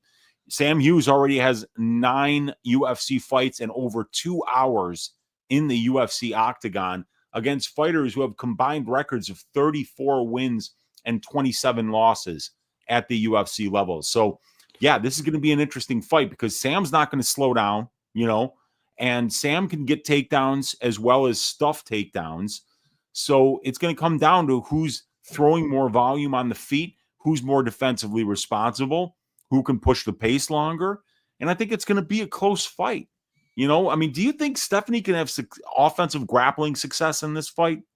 Oh, no, not really. I mean, she tried to against what's her face? Even like she tried to take down Alan Carr at one point, but no, I don't think so. Yeah, yeah. So I mean, I don't really see that either. Sam has mixed in the grappling offensively, but I think she prefers to keep fights standing and use her Muay Thai and her pressure and her output and her durability. And yeah, I think that this fight's going to play out pretty close. I'll be interested to see where that plus 3.5 points handicap opens for Sam Hughes, because I don't think Stephanie's finishing her, and I could see Sam, you know, landing some big shots on the feet and keeping the striking exchanges competitive. So that could be a good way to play this one. But I also think Stephanie Luciano by decision might be one of those bets that at like minus 140, you kind of hold your nose and know that she's younger, she's faster, she's more athletic, and she's probably a little bit more well-rounded at this point. So, yeah, I think it's probably going to be Stephanie Luciano, but I think that this fight's a little more competitive than what the betting markets are saying it is. Yeah, and I was going to bring up that plus 3.5 as well. The only thing I think it's going to be a terrible line. I think it's just going to be an awful line. Like I'm talking like minus 200. It's not going to be like a plus 150 Francis Marshall. It's going to be like minus 200. Yeah, it probably will, because it makes sense, because this fight is already like what, minus 400 to go over 2.5 rounds. So they're already seeing it go to decision. Yeah. So yeah, I could see that being juiced to the tits. We got our guy MMA_Very in the building. What's up, fellas? The Ankalaev dark ages are upon us, and yeah, it was kind of a win-lose situation last night. Because I was sitting there watching the fight, I had a bet on Ankalaev, but at the same time, it's like now we got to deal with this. Now we got to deal with this guy as champion. And geez, I thought I was one of the biggest Ankalaev haters out there. I thought I was, but there are a lot of Ankalaev haters out there. All you see on social media is just a lot of Ankalaev hate. So, yeah, but I'm happy he cashed the bet. But geez, I don't know. We both cashed, and sometimes that's the best thing to do is like put a bet on like the opposite of what you're rooting for, you know, because then either way you win. Either you root for the fighter that you root for wins, or your bet wins. So yeah, it was like a win-lose situation. Avery, if you haven't saw the Nunez Cachoeira breakdown, I highly recommend. We had a lot of fun. We got Silky B with the $10 dono. Appreciate you, Silky B. Saying you all the best. You know what? You're the best. You're the best, Silky B. Thank you, Silky B. Shout out to Silky B, and shout out to Bobby Green. We did do a moment of silence earlier in the show. Went about 30-45 seconds for Bobby King Green. That was a brutal knockout, and you should probably think about maybe hanging him up. Yeah. We got Glimbot in the building. What is up, Glimbot? Hopefully you had a good night last night. All right, Weez, let's move on to your favorite fighter. What do you say? We got Waldo Cortez Acosta going against Uncle Weezy's favorite fighter, Ryan Superman Spann. We got Waldo Cortez Acosta, 33 years old, 6'4", with a 78-inch reach. Ryan Superman Spann, he's 33 years old, 6'5", with a 79-inch reach. Waldo Cortez Acosta, 4-1 in his last 5 fights. Decision win against Chase Sherman. A decision loss to Marcus Rogerio de Lima. He had a knockout win against Lucas Bresky, a decision win against Andrei Arlovsky, and then a decision win against Rebelis Despain.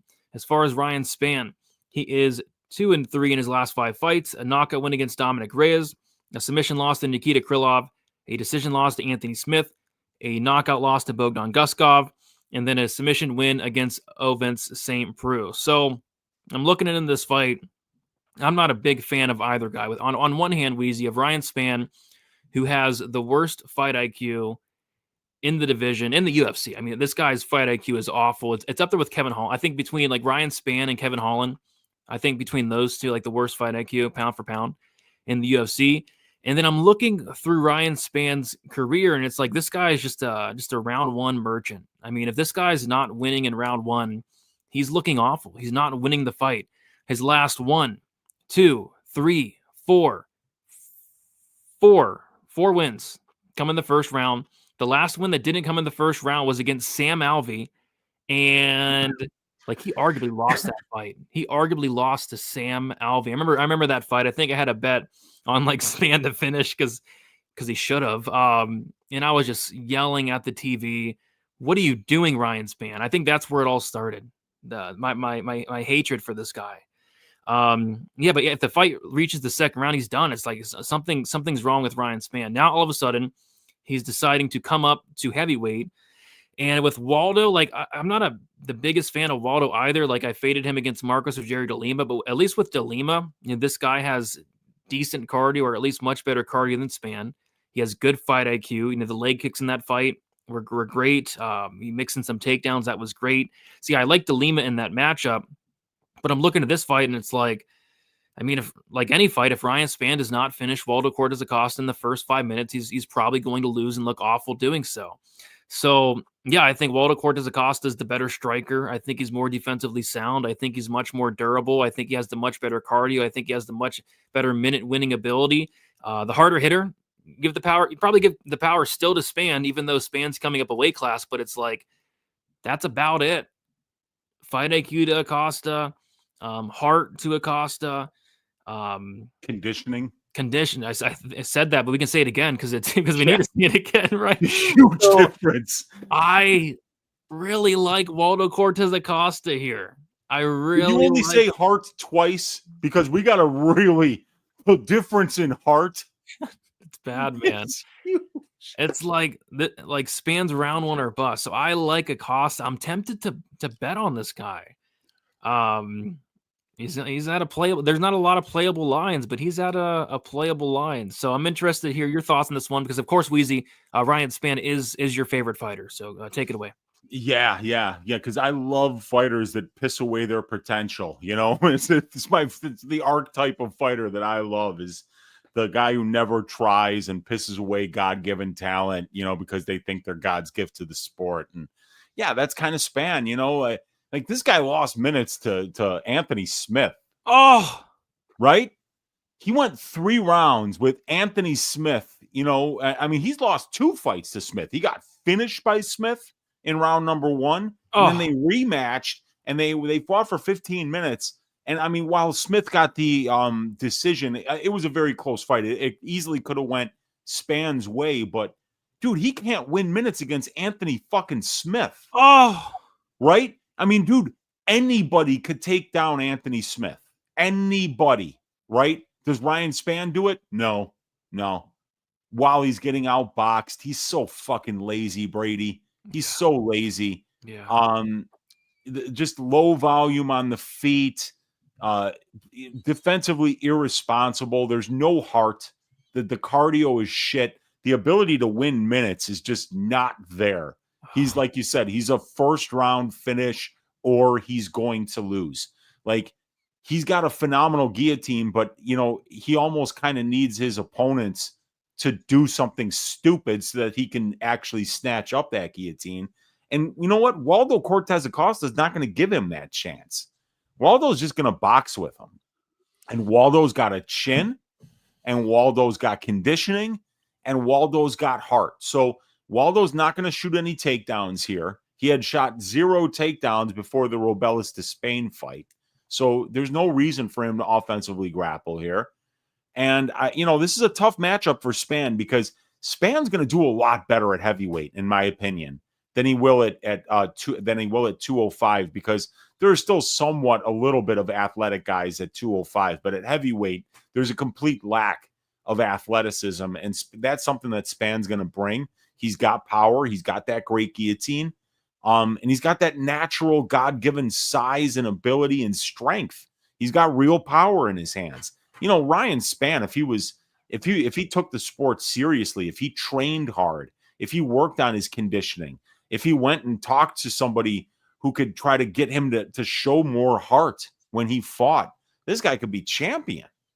I mean, the God-given power that he has, the really slick submission game that he has when he grapples. Like, we even saw him kind of like take down Bogdan Guskov and dominate him for the entire first round of that fight. He should be able to do that a lot more often. Span's 33 years old. He's not going to all of a sudden start trying.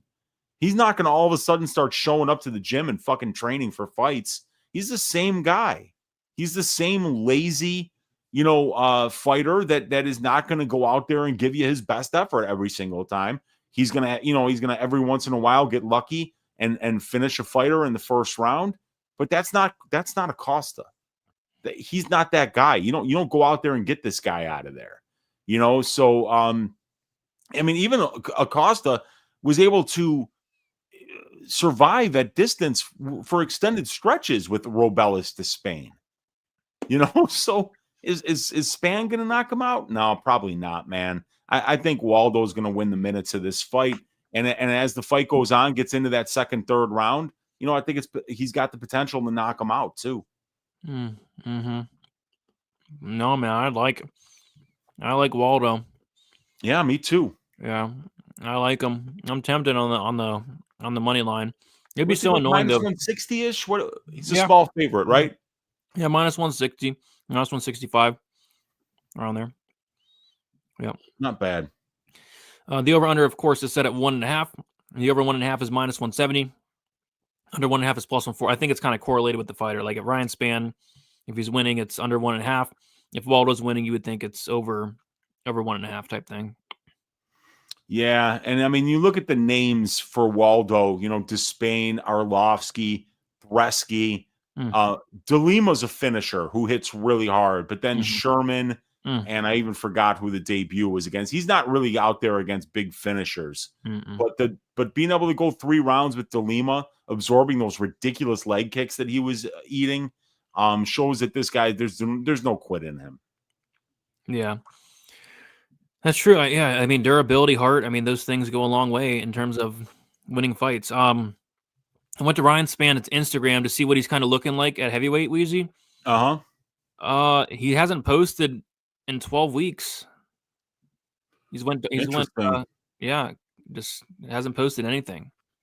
Yeah, I would hope that Ryan just doesn't pull a Fat Collier or Jamal Pogues here, because that would be just stupid, because he looks like the kind of guy that had to cut a ton of weight to make 205. So hopefully what his strategy is just to walk into the cage where he walks around, because Ryan doesn't really need to put on weight. If he can't stuff takedowns from these fat fucks at heavyweight, then he's never going to stuff takedowns.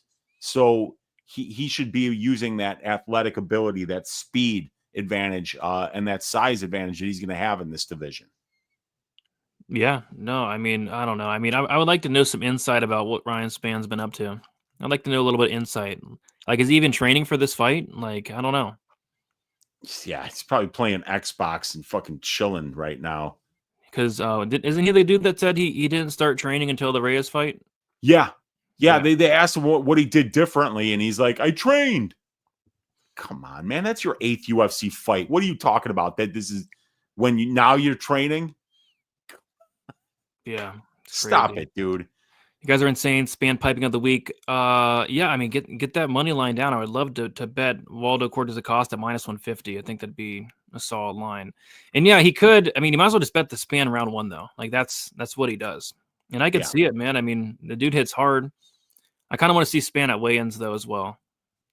That'd be interesting. Yeah, it'll be interesting to see if he's just using this as an excuse to get fat. Yeah, we'll see. All right, we'll move on to the next fight. We have Su Young Yu going against AJ Cunningham. We got Su Young Yu, 29 years old, 5'6" with a 65-inch reach. AJ Cunningham, 30 years old, 5'10" with a 71-inch reach. Su Young Yu, 1 year younger. AJ Cunningham with a 4-inch height advantage and a 6-inch reach advantage. We got Su Young Yu, who is 3-1-1 no contest his last 5 fights. Made his debut against Bargang Jalissali, won that fight by decision. As far as AJ Cunningham, poor AJ Cunningham. He's 3-2 in his last 5 fights. The Stephen Wynn fight was very hard to watch. Got basically knocked out at the end of the first round. The ref didn't stop the fight. I forget who the ref was, but I'm guessing it's probably Herzog. And then the second round comes around, and Stephen Wynn just beats the crap out of him, and finally the fight gets stopped. And then as far as the Ludovic Klein fight, another brutal knockout loss for AJ Cunningham there. I went back and watched that fight today, and it was awful. I think the commentary was awful because this dude AJ Cunningham was taking an astronomical ass whooping, and the whole time he's getting this ass whooping, the commentators are like, "This dude's so tough.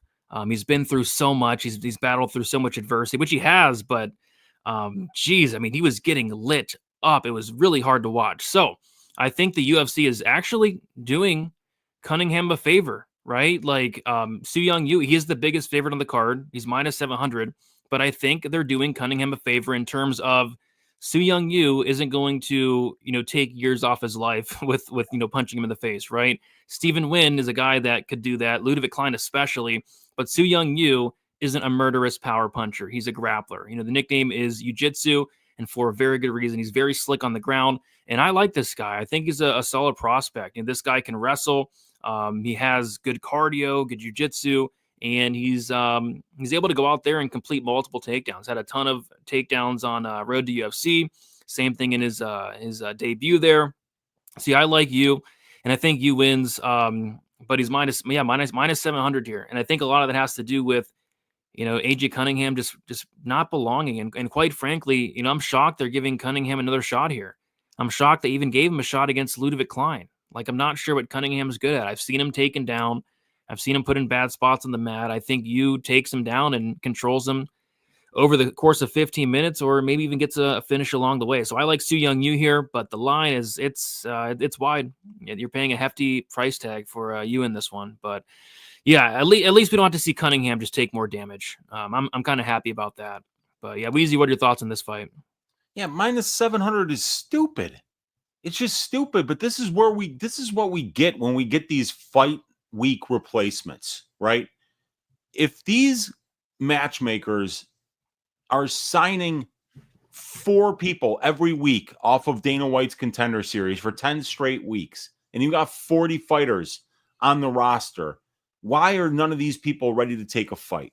Why do we have to have a guy like AJ Cunningham who's getting the shit kicked out of him on Dana White's Contender Series by a guy who in Stephen Wynn, who he won 3 fights on Dana White's Contender Series before they finally gave him a contract because they knew that he wasn't ready for this level.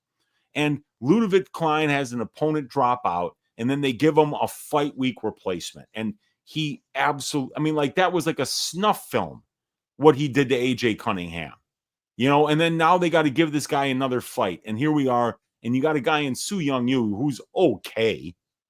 This guy's never going to be a top 15 bantamweight. And he's a minus 700 favorite because that's how bad AJ Cunningham has looked against anybody with a pulse.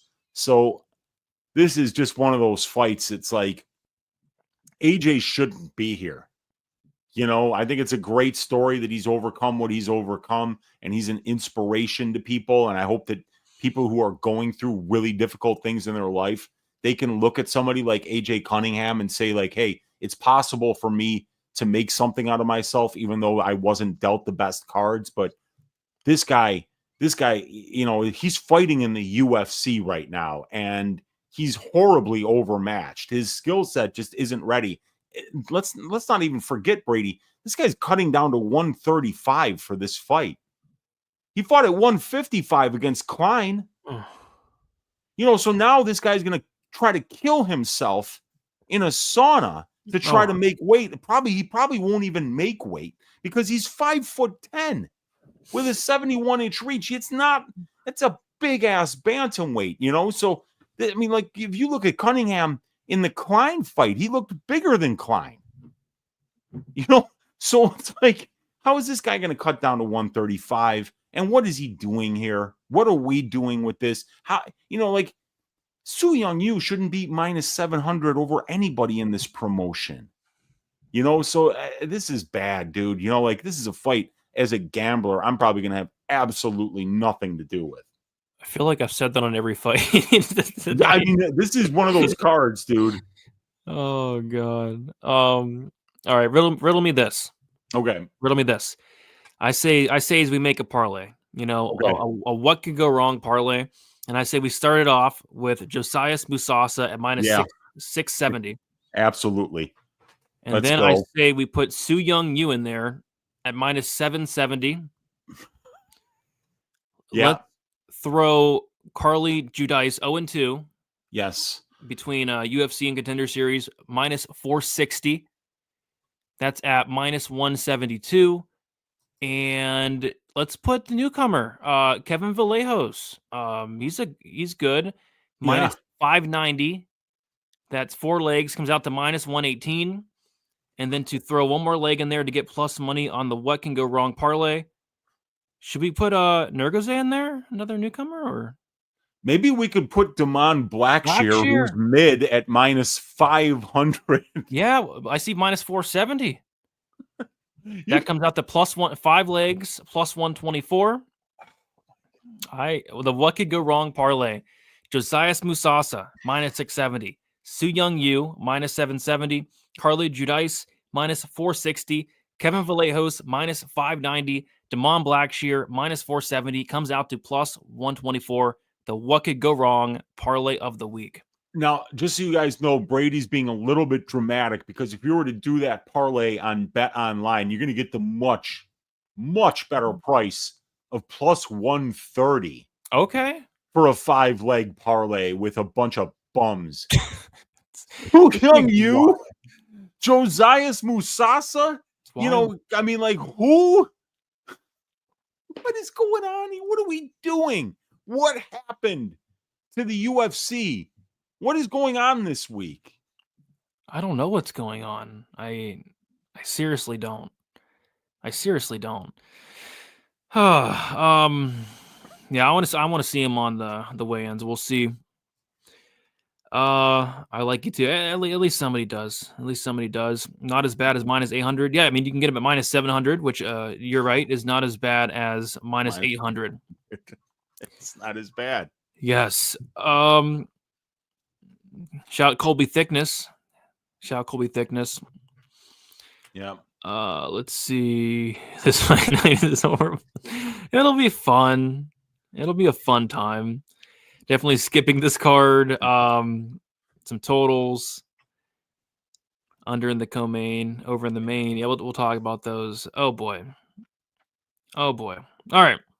Let's move on, Weezy. What do you say to another big favorite who is in the we did throw him in there in the last leg of the what could go wrong parlay. So let's break it down. Aussie saying the parlay is going to hit. The crazy thing is, yes, it's probably going to hit. It's probably going to hit. That's the thing. But yeah, we'll see. Damon Blackshear, Cody Gibson. Blackshear, 30 years old, 5'10" with a 72-inch reach. Cody Gibson, 37 years old, 5'10" with a 71-inch reach. Blackshear, 7 years younger, same height, 1-inch reach advantage. Blackshear, who is 3-1 and 1, or 3-2 in his last 5 fights. My bad. A knockout win against Luan Lacerda. Submission win against Jose Johnson, the twister in the first round. Decision loss against Mario Batista, very close fight, could have went either way. Knockout loss to Montel Jackson, and then a submission win against Cody Stamann. As far as Cody Gibson, he is 3-2 in his last 5 fights. A decision loss against Brad Katona in his second UFC run. A decision loss against Miles Johns. A submission win against Brian Kelleher, and then a decision win against Chad Henniger, where I bet the sub prop, and he almost submitted Henniger 20 times. That was amazing. But yeah, in terms of this fight, yeah, Blackshear, like we said, he's a really big favorite. And yeah, I mean, I like Blackshear to win this fight. I'm actually a fan of Blackshear. I think this guy's pretty good. I like the durability. The cardio is a little bit iffy at times. He does slow down like late in the fight, but yeah, the jiu-jitsu is very good, very slick on the ground. The striking is, I think, underrated. The guy's a pretty solid striker, and I think this fight is probably going to be a grappling match here. Cody Gibson is going to be looking to get the fight down to the ground, and Blackshear is going to oblige. So, yeah, I like Blackshear here to win. I actually think Blackshear is live for a submission. Cody Gibson's been submitted, I think, 4 times in his career. He's been guillotined like 3 times. It wouldn't shock me if Blackshear caught him in something here in a fight that's probably going to be like a scramble fest on the ground. So I like Blackshear to win, potentially even win by submission. But yeah, the dude's minus 500, another big favorite here. Weezy, what are your thoughts on this fight? Yeah, I mean, Blackshear's 7 years younger, so that's something that's kind of playing a lot into the lines here. I mean, he's a minus 500 favorite, but let's face it. I mean, like, Blackshear is not that good. I mean, you look at the lines where he's been priced at so far in the UFC, and you're not really seeing him priced at those kind of numbers. And Cody Gibson's a veteran, Stamen, he's a minus 275 favorite. I mean, obviously he's an underdog to Montel Jackson. He's an underdog to Batista, but he took the Batista fight 1 week after he wins against Jose Johnson in round number 1. Against Johnson, he's a minus 290 favorite. Against Lacerda, he's an underdog, actually. And then he's an underdog to Farid Basharat. He's an underdog to Yusuf Zalal. And before that, he's the CFFC champion. So the guy had a pretty good regional scene career. Losses to guys like Chris Moutinho, Pat Sabatini, Danny Sabatello. Wins over guys like DeAndre Anderson and Mateo Vogel and Joe Penafiel. Some pretty good regional scene names. Elon Cruz, he beat him. And he had a pretty good amateur career as well. So this guy Blackshear has got a ton of experience as a professional. And you look at that record of 15-7, it's not very impressive when you look at it. But when you look deeper, this guy Blackshear at only 30 years of age has 23 pro fights. He's been a champion in a couple of different regional scene organizations, and he's fought, a really good level of competition. So a guy like Gibson, who actually has a little bit more UFC experience, has more pro experience, but he's 7 years older, and Blackshear's right in his prime, while Cody Gibson's still kind of hanging on and looking for wins. And I mean, just because you beat a guy like Chad Anheliger, it doesn't mean you're going to be able to out grapple somebody like Damon Blackshear.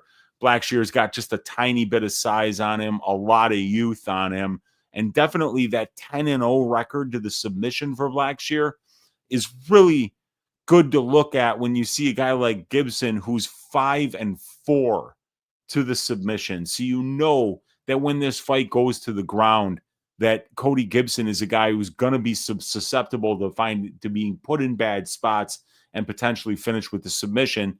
But Cody Gibson's 7-0 to the KO as a professional, and we know that he can go out there and throw down for long periods of time on the feet. So I think that Cody could keep this pretty close because he's a very good grappler in his own right. Cody already has very good conditioning and is going to be able to push a pace.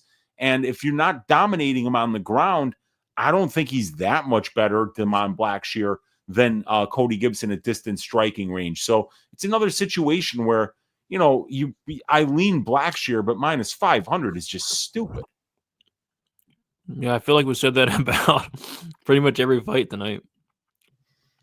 Yeah. I mean, and that's what happens on these lower level cards. People back the favorites, but if you're putting together 5-leg parlays that come out to plus 118, I wish you luck because you're going to need it. Yeah, especially a lot of dogs coming through this year. Blackshear actually opened up minus 225. He's now minus 500. So a lot of people probably throwing him into parlays. And yeah, minus 225, solid parlay piece. Minus 500. Yeah. I don't know about that. But yeah, I think he wins. And I will be taking a look at that submission prop or like the fight ends by submission. Iceland saying actually like the under here. I do too. The only thing I don't like is the fact that Blackshear just seems impossible to finish. Very, very wait, no, he did get finished. He got finished by Montel Jackson. Okay. Yeah, Montel Jackson's got bricks for hands, though. That dude has got crazy power and size for the bantamweight division. I don't think Cody's going to be knocking him out like that, but that's the first time that Damon Blackshear has ever been finished, and that's in 23 pro fights. Yeah. So he is very durable. Very durable. Yeah. He bet the under. Yeah, like I said, I like it, but I might just take a look at Blackshear by finish instead. We'll see. Challenge accepted for what? Did you issue a challenge? Not that I know of. Okay. I don't know. I had to run to. I had to go do something.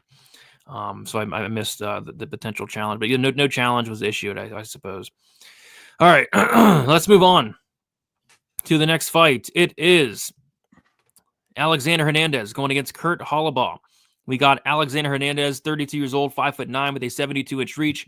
Kurt Holobaugh, 38 years old, 5'11", with the 70-inch reach. Hernandez 6 years younger, 2-inch height disadvantage and a 2-inch reach advantage. Hernandez is 2-3 in his last 5 fights.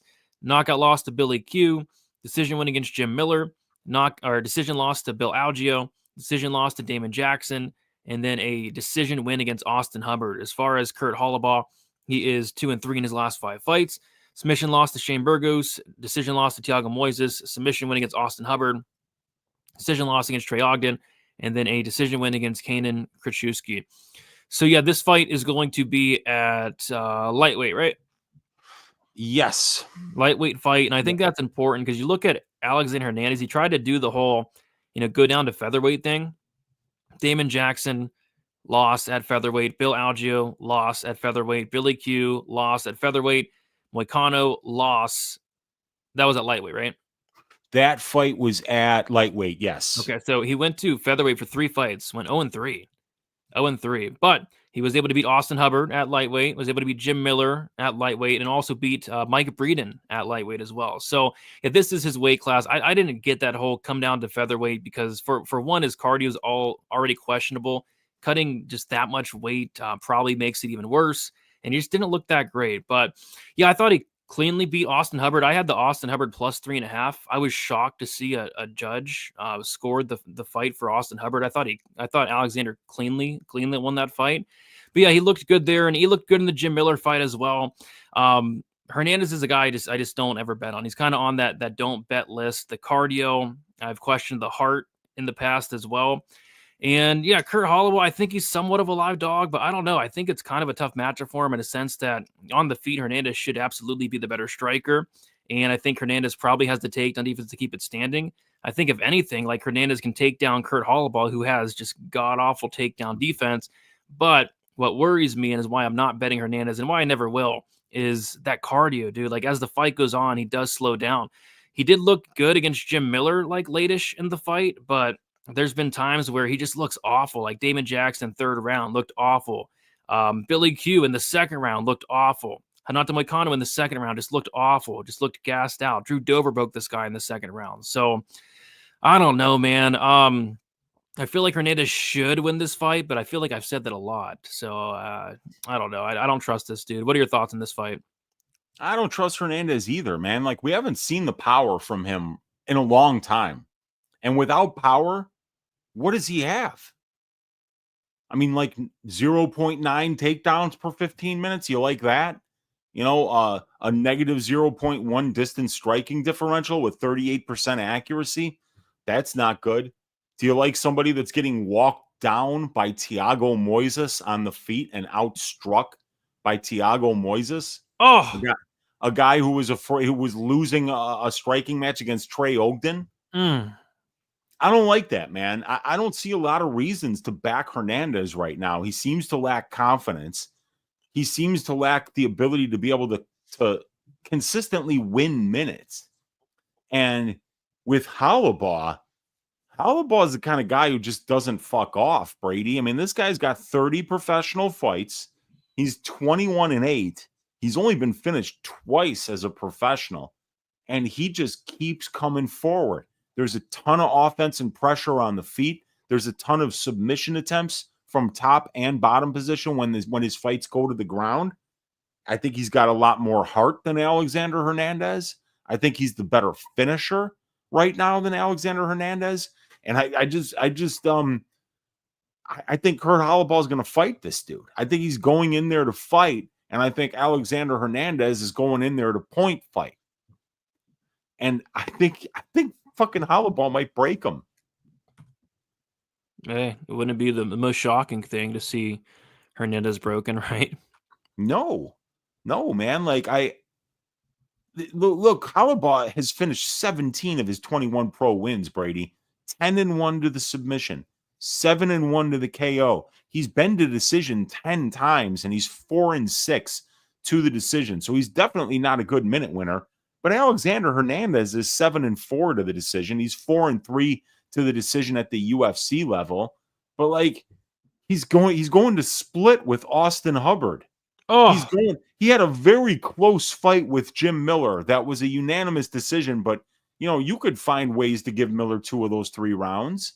Jim Miller's 43. Oh, So it's like laying juice on Alexander Hernandez right now at this point in his MMA career. Like, I think I would rather play the Hollowball money line at plus 150 than Hernandez at minus 180. And you know what? I'd be interested to see where the finish only opens up, because I think Hollowball, he's got a lot more heart and a lot more durability than Alexander Hernandez. He's got a very sneaky Brazilian jiu-jitsu game. And, I think he could actually break him in the 3rd round. yeah, I was going to bring up that finish only as well. I played the finish only in the Ogden fight for Hollowball. It pushed. Yeah. It pushed. And we cashed on it versus Austin Hubbard. We both cashed on it. Plus money. Yeah. Yeah. I like it, man. I mean, Hollowball was able to finish Hubbard. Hernandez couldn't. Yeah. I like that. I like that finish only call. We'll see where they put that. We'll see where they put it. Yeah, it's going to be an interesting one. Yeah. Yep. Let's see here. Oh, the challenge was the 5-leg parlay. He said he accepted the challenge. Oh, okay. All right. Talking about 5. Oh God. Yeah, dude. If you good luck to you then. Yeah. I mean, like 5-leg parlays at plus 118. It's going to be a rough way to make money over the long term. Kurt by decision could be sneaky. Yeah, you never know with Hernandez. You never know. Yeah. I refuse to bet on this guy though. That's for dang sure. You have to get piped before you get milked. I didn't know that. There's an order to things, though. The order is important. I got to pay good money for milking. There you go. Oh boy, Moreno got milked for free last night. Yeah, he sure did. He got paid to get milked. Actually, he did. He did. They gave him a check to show up and take that ass whooping from Leal, who hits very, very hard. Yeah. And by the way, if you guys have not heard, the milking of the week this week is Carly Judice to milk Dubin. Yep. I think she's getting milked. Yep. All right. Moving on to the next fight. It is Sung Woo Choi going against Kevin Vallejos. We got Sung Woo Choi, 32 years old, 6 foot with a 74-inch reach. Kevin Vallejos, 23 years old, 5'7" with a 68-inch reach. Vallejos is going to be 9 years younger. He's going to be at a 5-inch height disadvantage and a 6-inch reach disadvantage. Sung Woo Choi is 1-4 in his last 5 fights. Submission loss to Alex Caceres. Decision loss to Josh Kulabau. Knockout loss to Michael Trezano. A knockout loss to Michael Trezano. Sorry. I mean, that's it's crazy. A decision to win against Jarno Aarons and then a knockout loss to Steve Garcia. As far as Kevin Vallejos had his first Contender Series fight, he lost to Gene Silva. Lost that by decision. Looked good early. Won the first half of that fight just about, but Gene Silva took over late and you finished the fight strong, ultimately losing to Gene Silva. That's not a bad loss, especially with what we're seeing now from Gene Silva. And he was probably like, 20, 21, 22 at the time. And then he went out there and beat the brakes off of poor Cam Teague. Oh my gosh, the body work, it was nasty. Finished poor Cam Teague in the first round. So you guessed it, Weezy. Another massive favorite here. The second biggest favorite, or even maybe the third biggest favorite. He's minus 600 now. So it looks like somebody put a big bet in on Vallejos. The parlay money's coming in, because when I checked this fight yesterday or the day before, he's like minus 350, I think. So yeah, big line movement the last couple days. Sung Woo Choi, I think he's actually good. I think he's a really good striker. I think he's always been underrated, but there's a big problem with Sung Woo Choi. The big problem is the durability is just not there anymore. It's just not. He's very hittable, and the dude can't take a punch. He's been in a ton of wars. He got dropped like 5 times versus Josh Kulabau, did the stanky leg the entire fight, got dropped by Michael Trezano early in the first round, and then he got finished by Michael Trezano late in the first round. That's a horrible look. Jarno Aarons, I think, dropped this guy. Steve Garcia knocked him out, which there's no shame in that, but his last 4 or 5 fights, he's getting hurt, he's getting dropped, and it's happening a lot. The durability of Sung Woo Choi sucks. Kevin Vallejos, I like him. I mean, I think this guy's a good prospect. He's 23, very quick hands. I love how he mixes it up to the head, to the body. Showed that in the Teague fight, and he has a lot of power, can mix in takedowns if need be. But yeah, this guy's good. I think these guys are probably going to go out there and swing dicks. And you just got to trust the durability of Vallejos at this point more. He's never been finished, and including a loss against Gene Silva. I mean, what would Gene Silva do to Sungwoo Choi? I mean, that fight wouldn't even be sanctioned.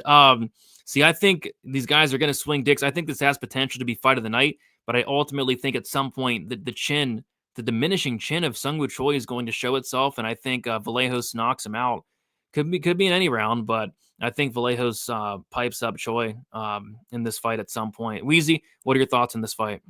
So let's go real quick through the career of Gene Silva at the UFC level. He goes out there and he pipes Weston Wilson on site, 4 minutes and 12 seconds, just beats 7 shades of shit out of him. Then he gets a step up in competition and he fights Charles Jourdain, one of the most durable guys in the weight class, you know, and he goes out there and kicks the living shit out of him. Almost knocks him out in the first round, finishes him in the second. Then this guy, on 2 weeks' notice, moves up to 155 pounds, and he destroys Drew Dober in an absolute classic of a fight where he rearranges Drew Dober's face so bad that the doctors have to come in and stop it in round 3. And then he goes out there and he pipes Melsik Bagdasaryan on site, knocking him out in the first round. Kevin Vallejos had a way better performance against Gene Silva than Drew Dober did, than Charles Jourdain did, than Melsik Bagdasaryan did, than Weston Wilson did. He went out there and he won round 1 against Gene Silva. So we're paying just a massive tax on Vallejos because of the performance against Gene Silva, and we want to avoid overrating guys in a loss. But ever since that fight, the guy's been on a mission. Poor Maximiliano Perez got destroyed, and then poor Gonzalo Contreras. Pray for his family. He got knocked the hell out by Kevin Vallejos, and then Cam Teague just absolutely got destroyed. So, yeah, this guy Vallejos definitely appears to be the real deal. He's 23 years old. He's got fast hands. He's got power. He's got a ton of heart and a ton of durability and a ton of fighting spirit. If you're betting on this guy, he's going to fight for your money. But the price, it's just ridiculous. I mean, Choi's a lot more experience than this guy. He's got 10 fights at the UFC level, while this is Vallejos making his UFC debut. Sungwoo Choi is 6 feet tall, and Vallejos is 5'7". Sungwoo Choi's got a 6-inch reach advantage. He's got 3 more professional fights, 10 more fights at the UFC level, and over 100 more minutes of UFC octagon time.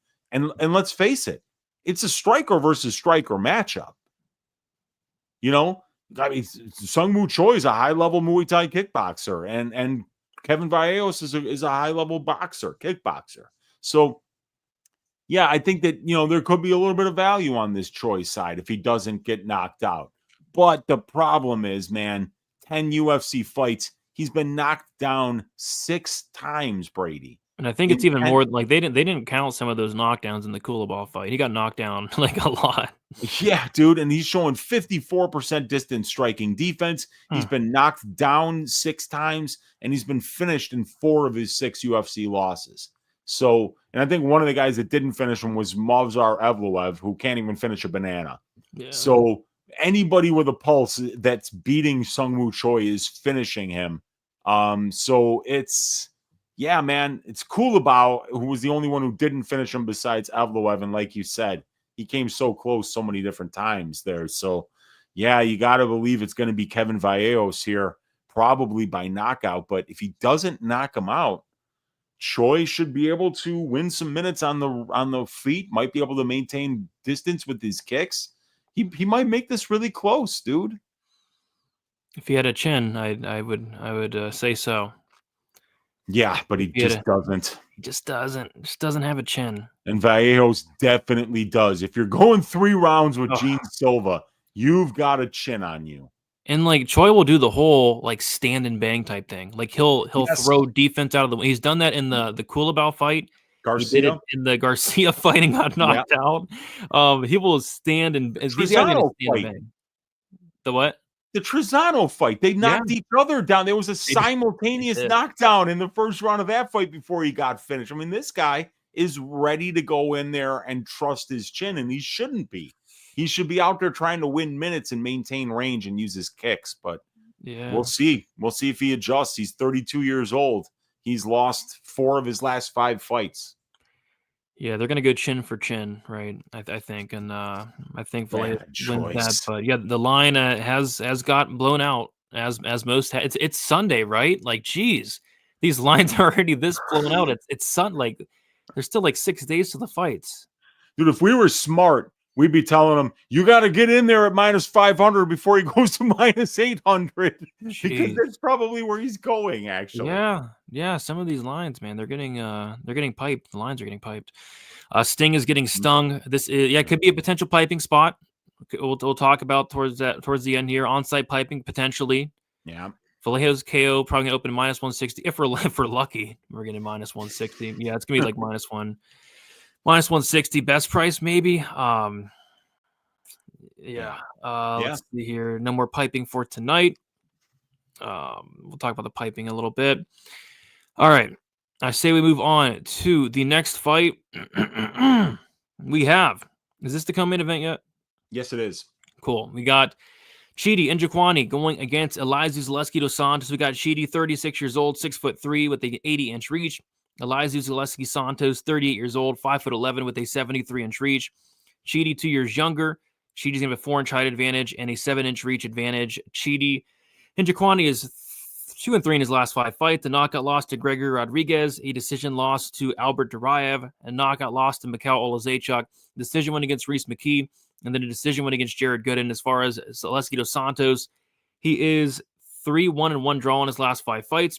A decision win against Benoit Saint Denis, decision win against Nurmagomedov, a decision win against Fakhretdinov, or a draw against Fakhretdinov, a decision loss to Randy Brown, and then a knockout win against Zach Scroggins. So, yeah, I feel like we've talked about this a little bit, and it's the heart and it's the durability for me. You know, Chidi Njokuani, this guy is a great hammer, but just the worst possible nail ever. I went back and watched some of his fights, like that Mikhail Olazechuk fight was a horrible look. And I know I like Mikhail personally. I think he's a fun fighter, but Mikhail actually took down Chidi. Mikhail, he got a takedown against Chidi, got on top, and the fight was over shortly after. Like, he landed one elbow, and Chidi quit. And Chidi's been known for quitting. He's quit so many times. Against Rodriguez, he quit. Rodriguez got on top of him in the second round, and he turtled up, he turned around, and he looked for the door.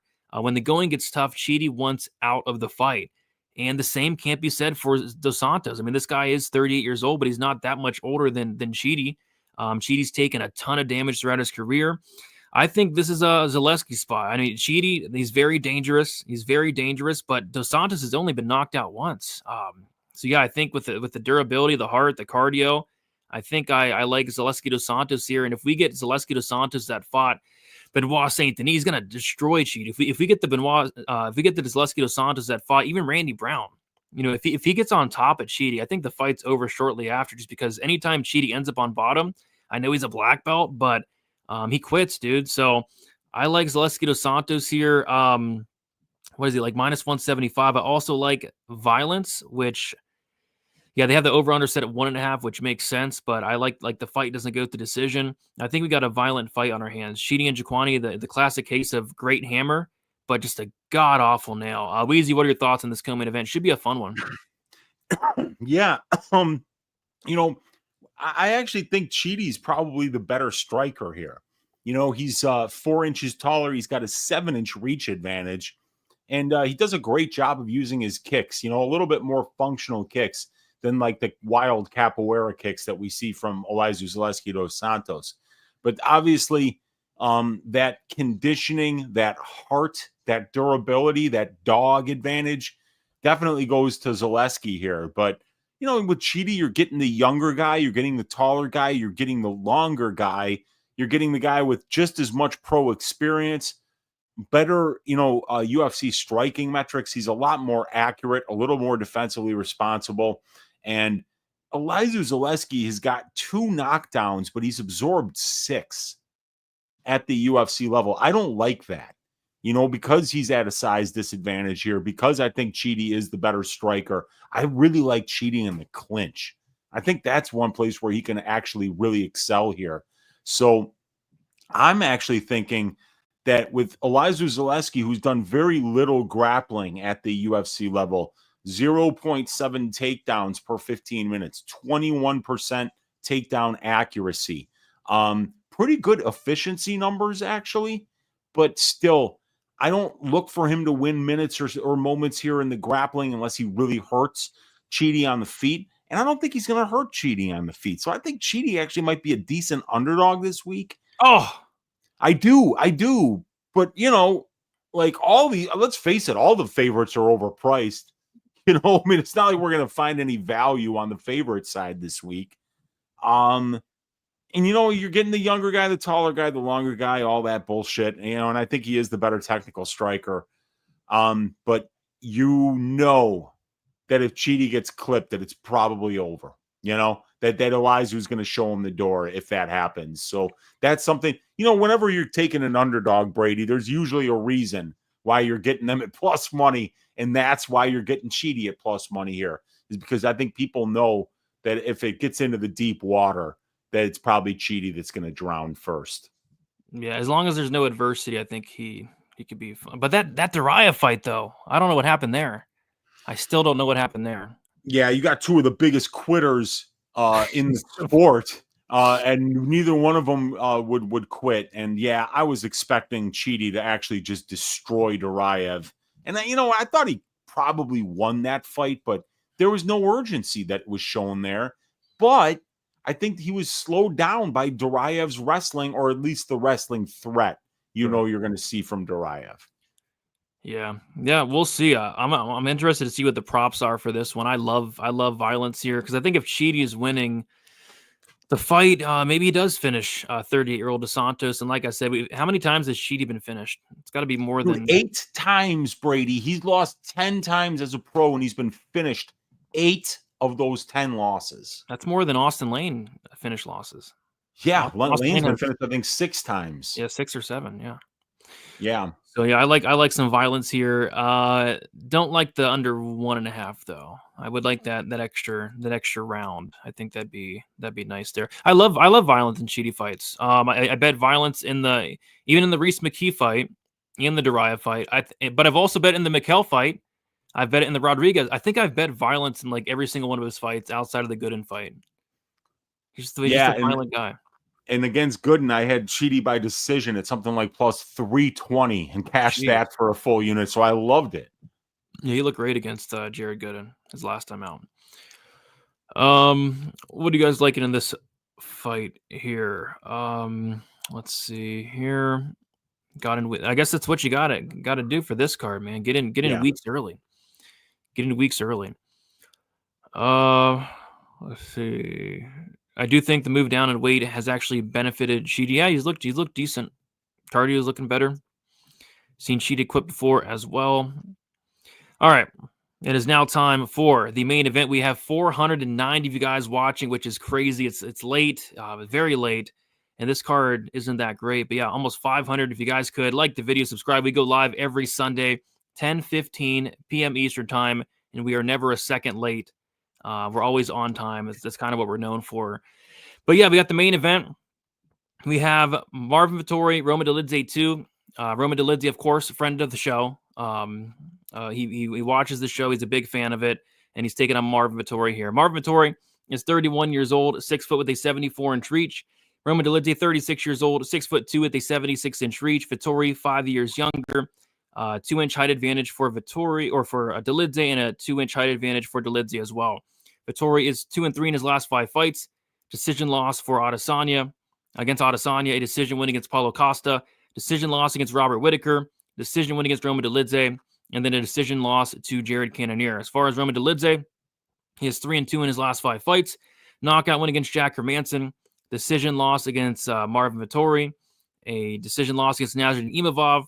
A decision win against Anthony Smith. And then a knockout win against Kevin Holland. So very interesting fight here and a lot to talk about, really. So this is a rematch, of course. Marvin Vettori is coming off of a massive layoff. He had some type of surgery. I forget what it was, but it was like 11 months ago. But looks like he's ready to go. He's just now training at ATT, and he looks to be in very good shape. He's been asking for a fight since 13 weeks ago, it looks like. So I think Marvin Vettori's coming in here ready to go. But yeah, that layoff is a major concern, and I think it had something to do with he did take a ton of damage against Cannonier, and he also did get injured there. So yeah, Roman Dolidze's been kind of a cash cow for me lately. This guy was only minus 150 against Anthony Smith. Let that sink in.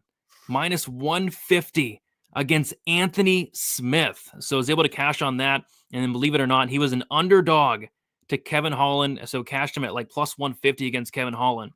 But, when I'm betting on Roman Dolidze, I'm betting on him because his opponents have a durability disadvantage like I thought in the Smith fight, or B, a grappling disadvantage like Kevin Holland obviously has, because Roman Dolidze is just not a minute winner.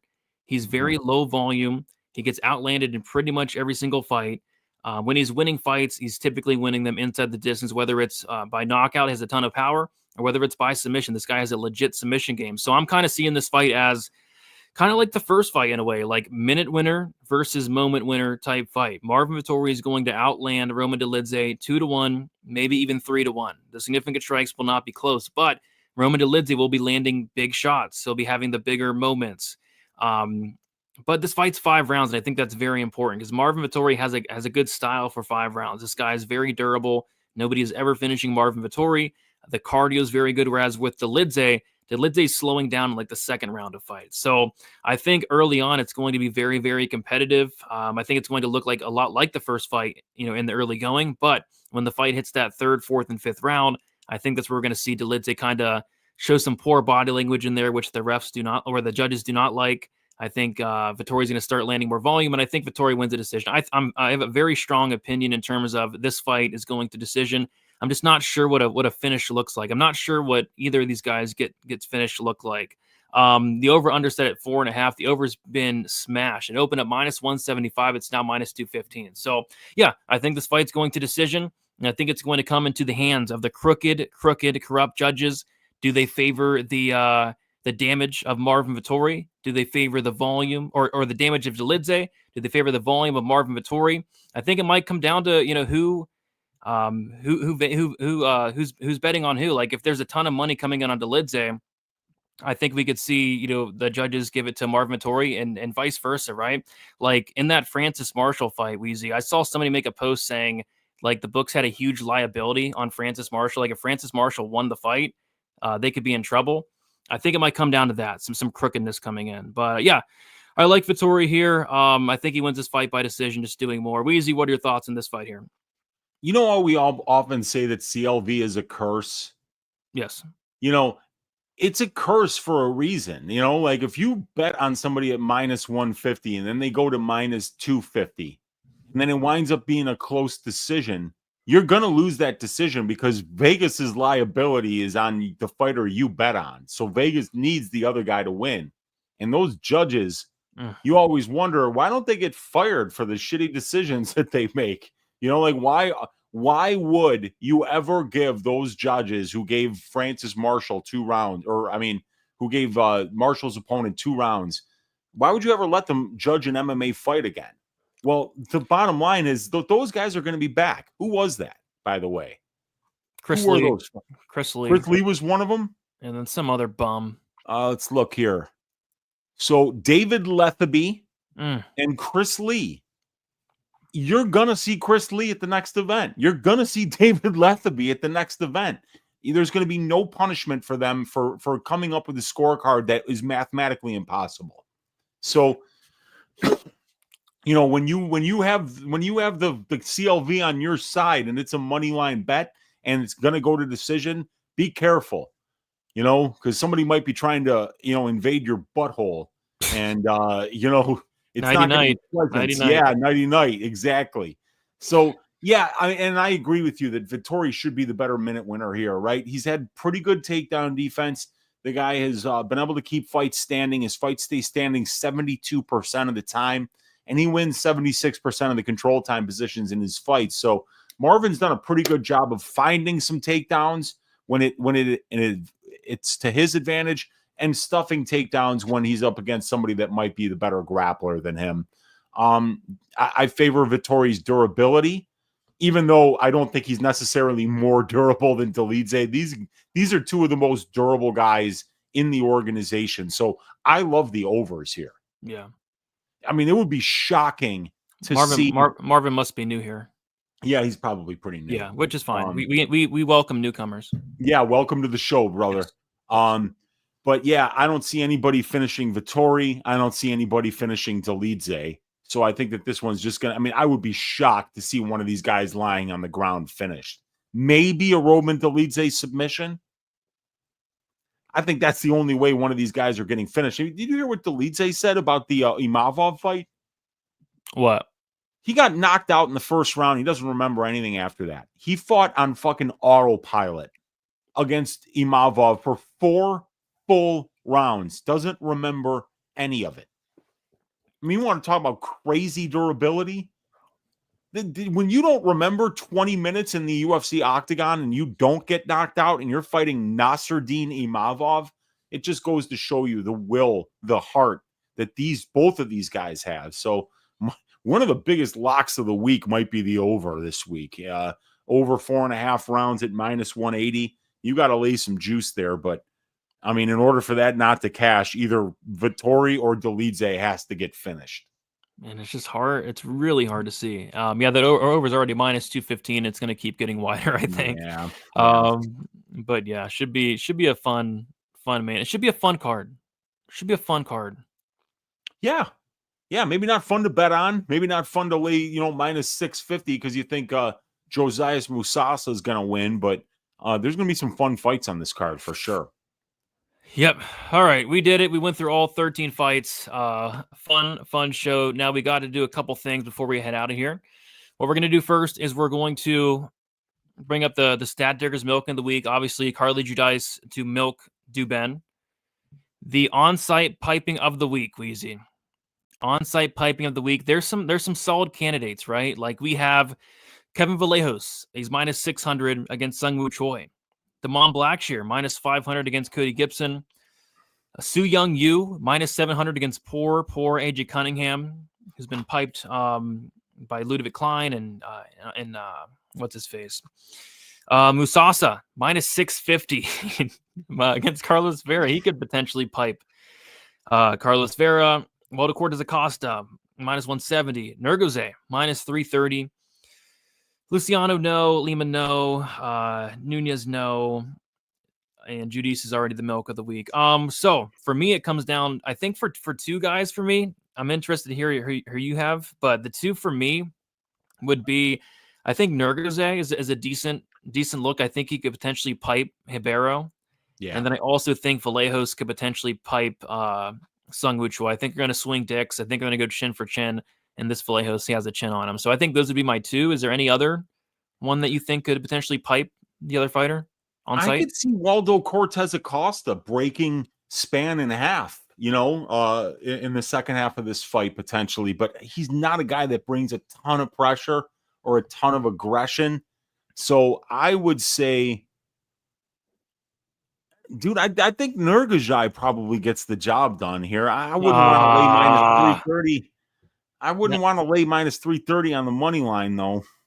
Now I got to type it in the banner, though. Can we just pick Vallejos? Yeah, we could pick Vallejos because he's super durable. Okay, and Choi is not. So okay. I don't want to type out Dr. Nergoze, so we'll do Vallejos. Keep it simple. All right. Okay. Onside pipe of the week. Kevin Vallejos to pipe Sungwoo Choi on site. All right. And then finally, we'll do the Stat Diggers parlay of the week. What do you think for a potential parlay piece here?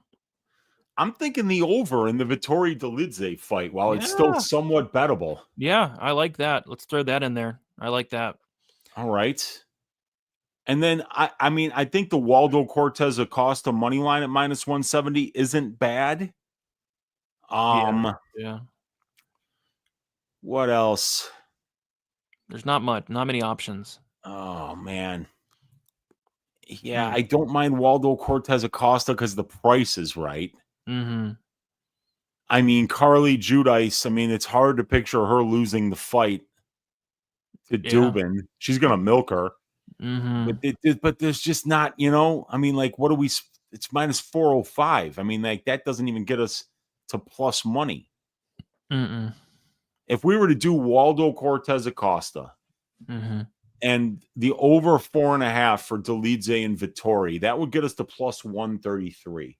Okay, and I like that. I like those two. You good with that one? Yep. Oh yeah, I like it. All right, let's do that. That's our Stat Diggers parlay of the week then. Especially that over in the main event I like a lot. And then I will probably be betting I'll maybe be betting Waldo. We'll see. We'll see where the line goes as well on that one. Yeah. But yeah, we'll see. We'll see. Judice is losing. Marcel, is that the Marcel that tags us in the pictures, or is that Yeah, it is. Okay. It is. Yeah. Shout out Marcel. Shout out to my guy Marcel. A lot of people like Yunaisi this week. We'll see how she does, and she keeps beating the girls they put in front of her, so you never know. She's a good looking gal. Yeah. Very good looking. She is. Agreed. Very. Okay. So yeah, that's about it, Weezy. All right, I'm gonna kick it to you, Weezy. Any final thoughts on this absolute dumpster fire of a card, and then also let the people know where they can find you? Tread lightly this card would be the advice that I would give you, and the advice that I would give Marcel Selly-Watt Breezy is do not send me any more pictures of Jessica Andrade naked, please, for the love of Jah, for the love of everything that is good on this planet. Don't do it. But you can find me on X at MMA Wheezy, on YouTube, Uncle Wheezy's YouTube channel. And you can find me on Odds Shopper, where you find these phenomenal stats that we see right here on Stat Diggers every week. The over-under betting models, which you don't see. The prop betting models, which you don't see. The individual fighter stats, the fight write-ups, the track bets, access to the Discord, access to 4 hours of very, very innovative and unique UFC betting content in balls deep breakdowns with me, your host, Uncle Wheezy, and probability also with me, your host, Uncle Wheezy. So yeah, check it out. Oddshopper.com. I'll even give you 20% off your first month's membership with the code NEW20 at checkout. Check me out there. That's the best way to support the work. Thank you guys for watching. Hit that thumbs up. Leave us a comment down below. And we appreciate all of your support for Stat Diggers. Absolutely. I can't wait to see the comments on this show. People watching it back that the whole freaking Cachoeira Nunez breakdown. I don't know. Could get some love it. Can get some interesting comments there. But yeah, guys, fun show. We tried our best tonight. We gave it our all. But yeah, guys, best of luck for UFC Vegas 104. It's definitely a card that I'll be treading lightly on. But it should be fun. It should be entertaining. It should be, some of these fights should be hilarious. So I'm looking forward to that. Do us a favor, like the video on your way out, subscribe to the channel on your way out, and be on the lookout for more content from me throughout the week. Have pretty much all these fights taped and done besides a couple. So yeah, prediction video should be out early as always. And yeah, the live streams will follow throughout the week as well. Best of luck, everybody, for UFC Vegas 104. And we'll talk to you guys very soon. See you later.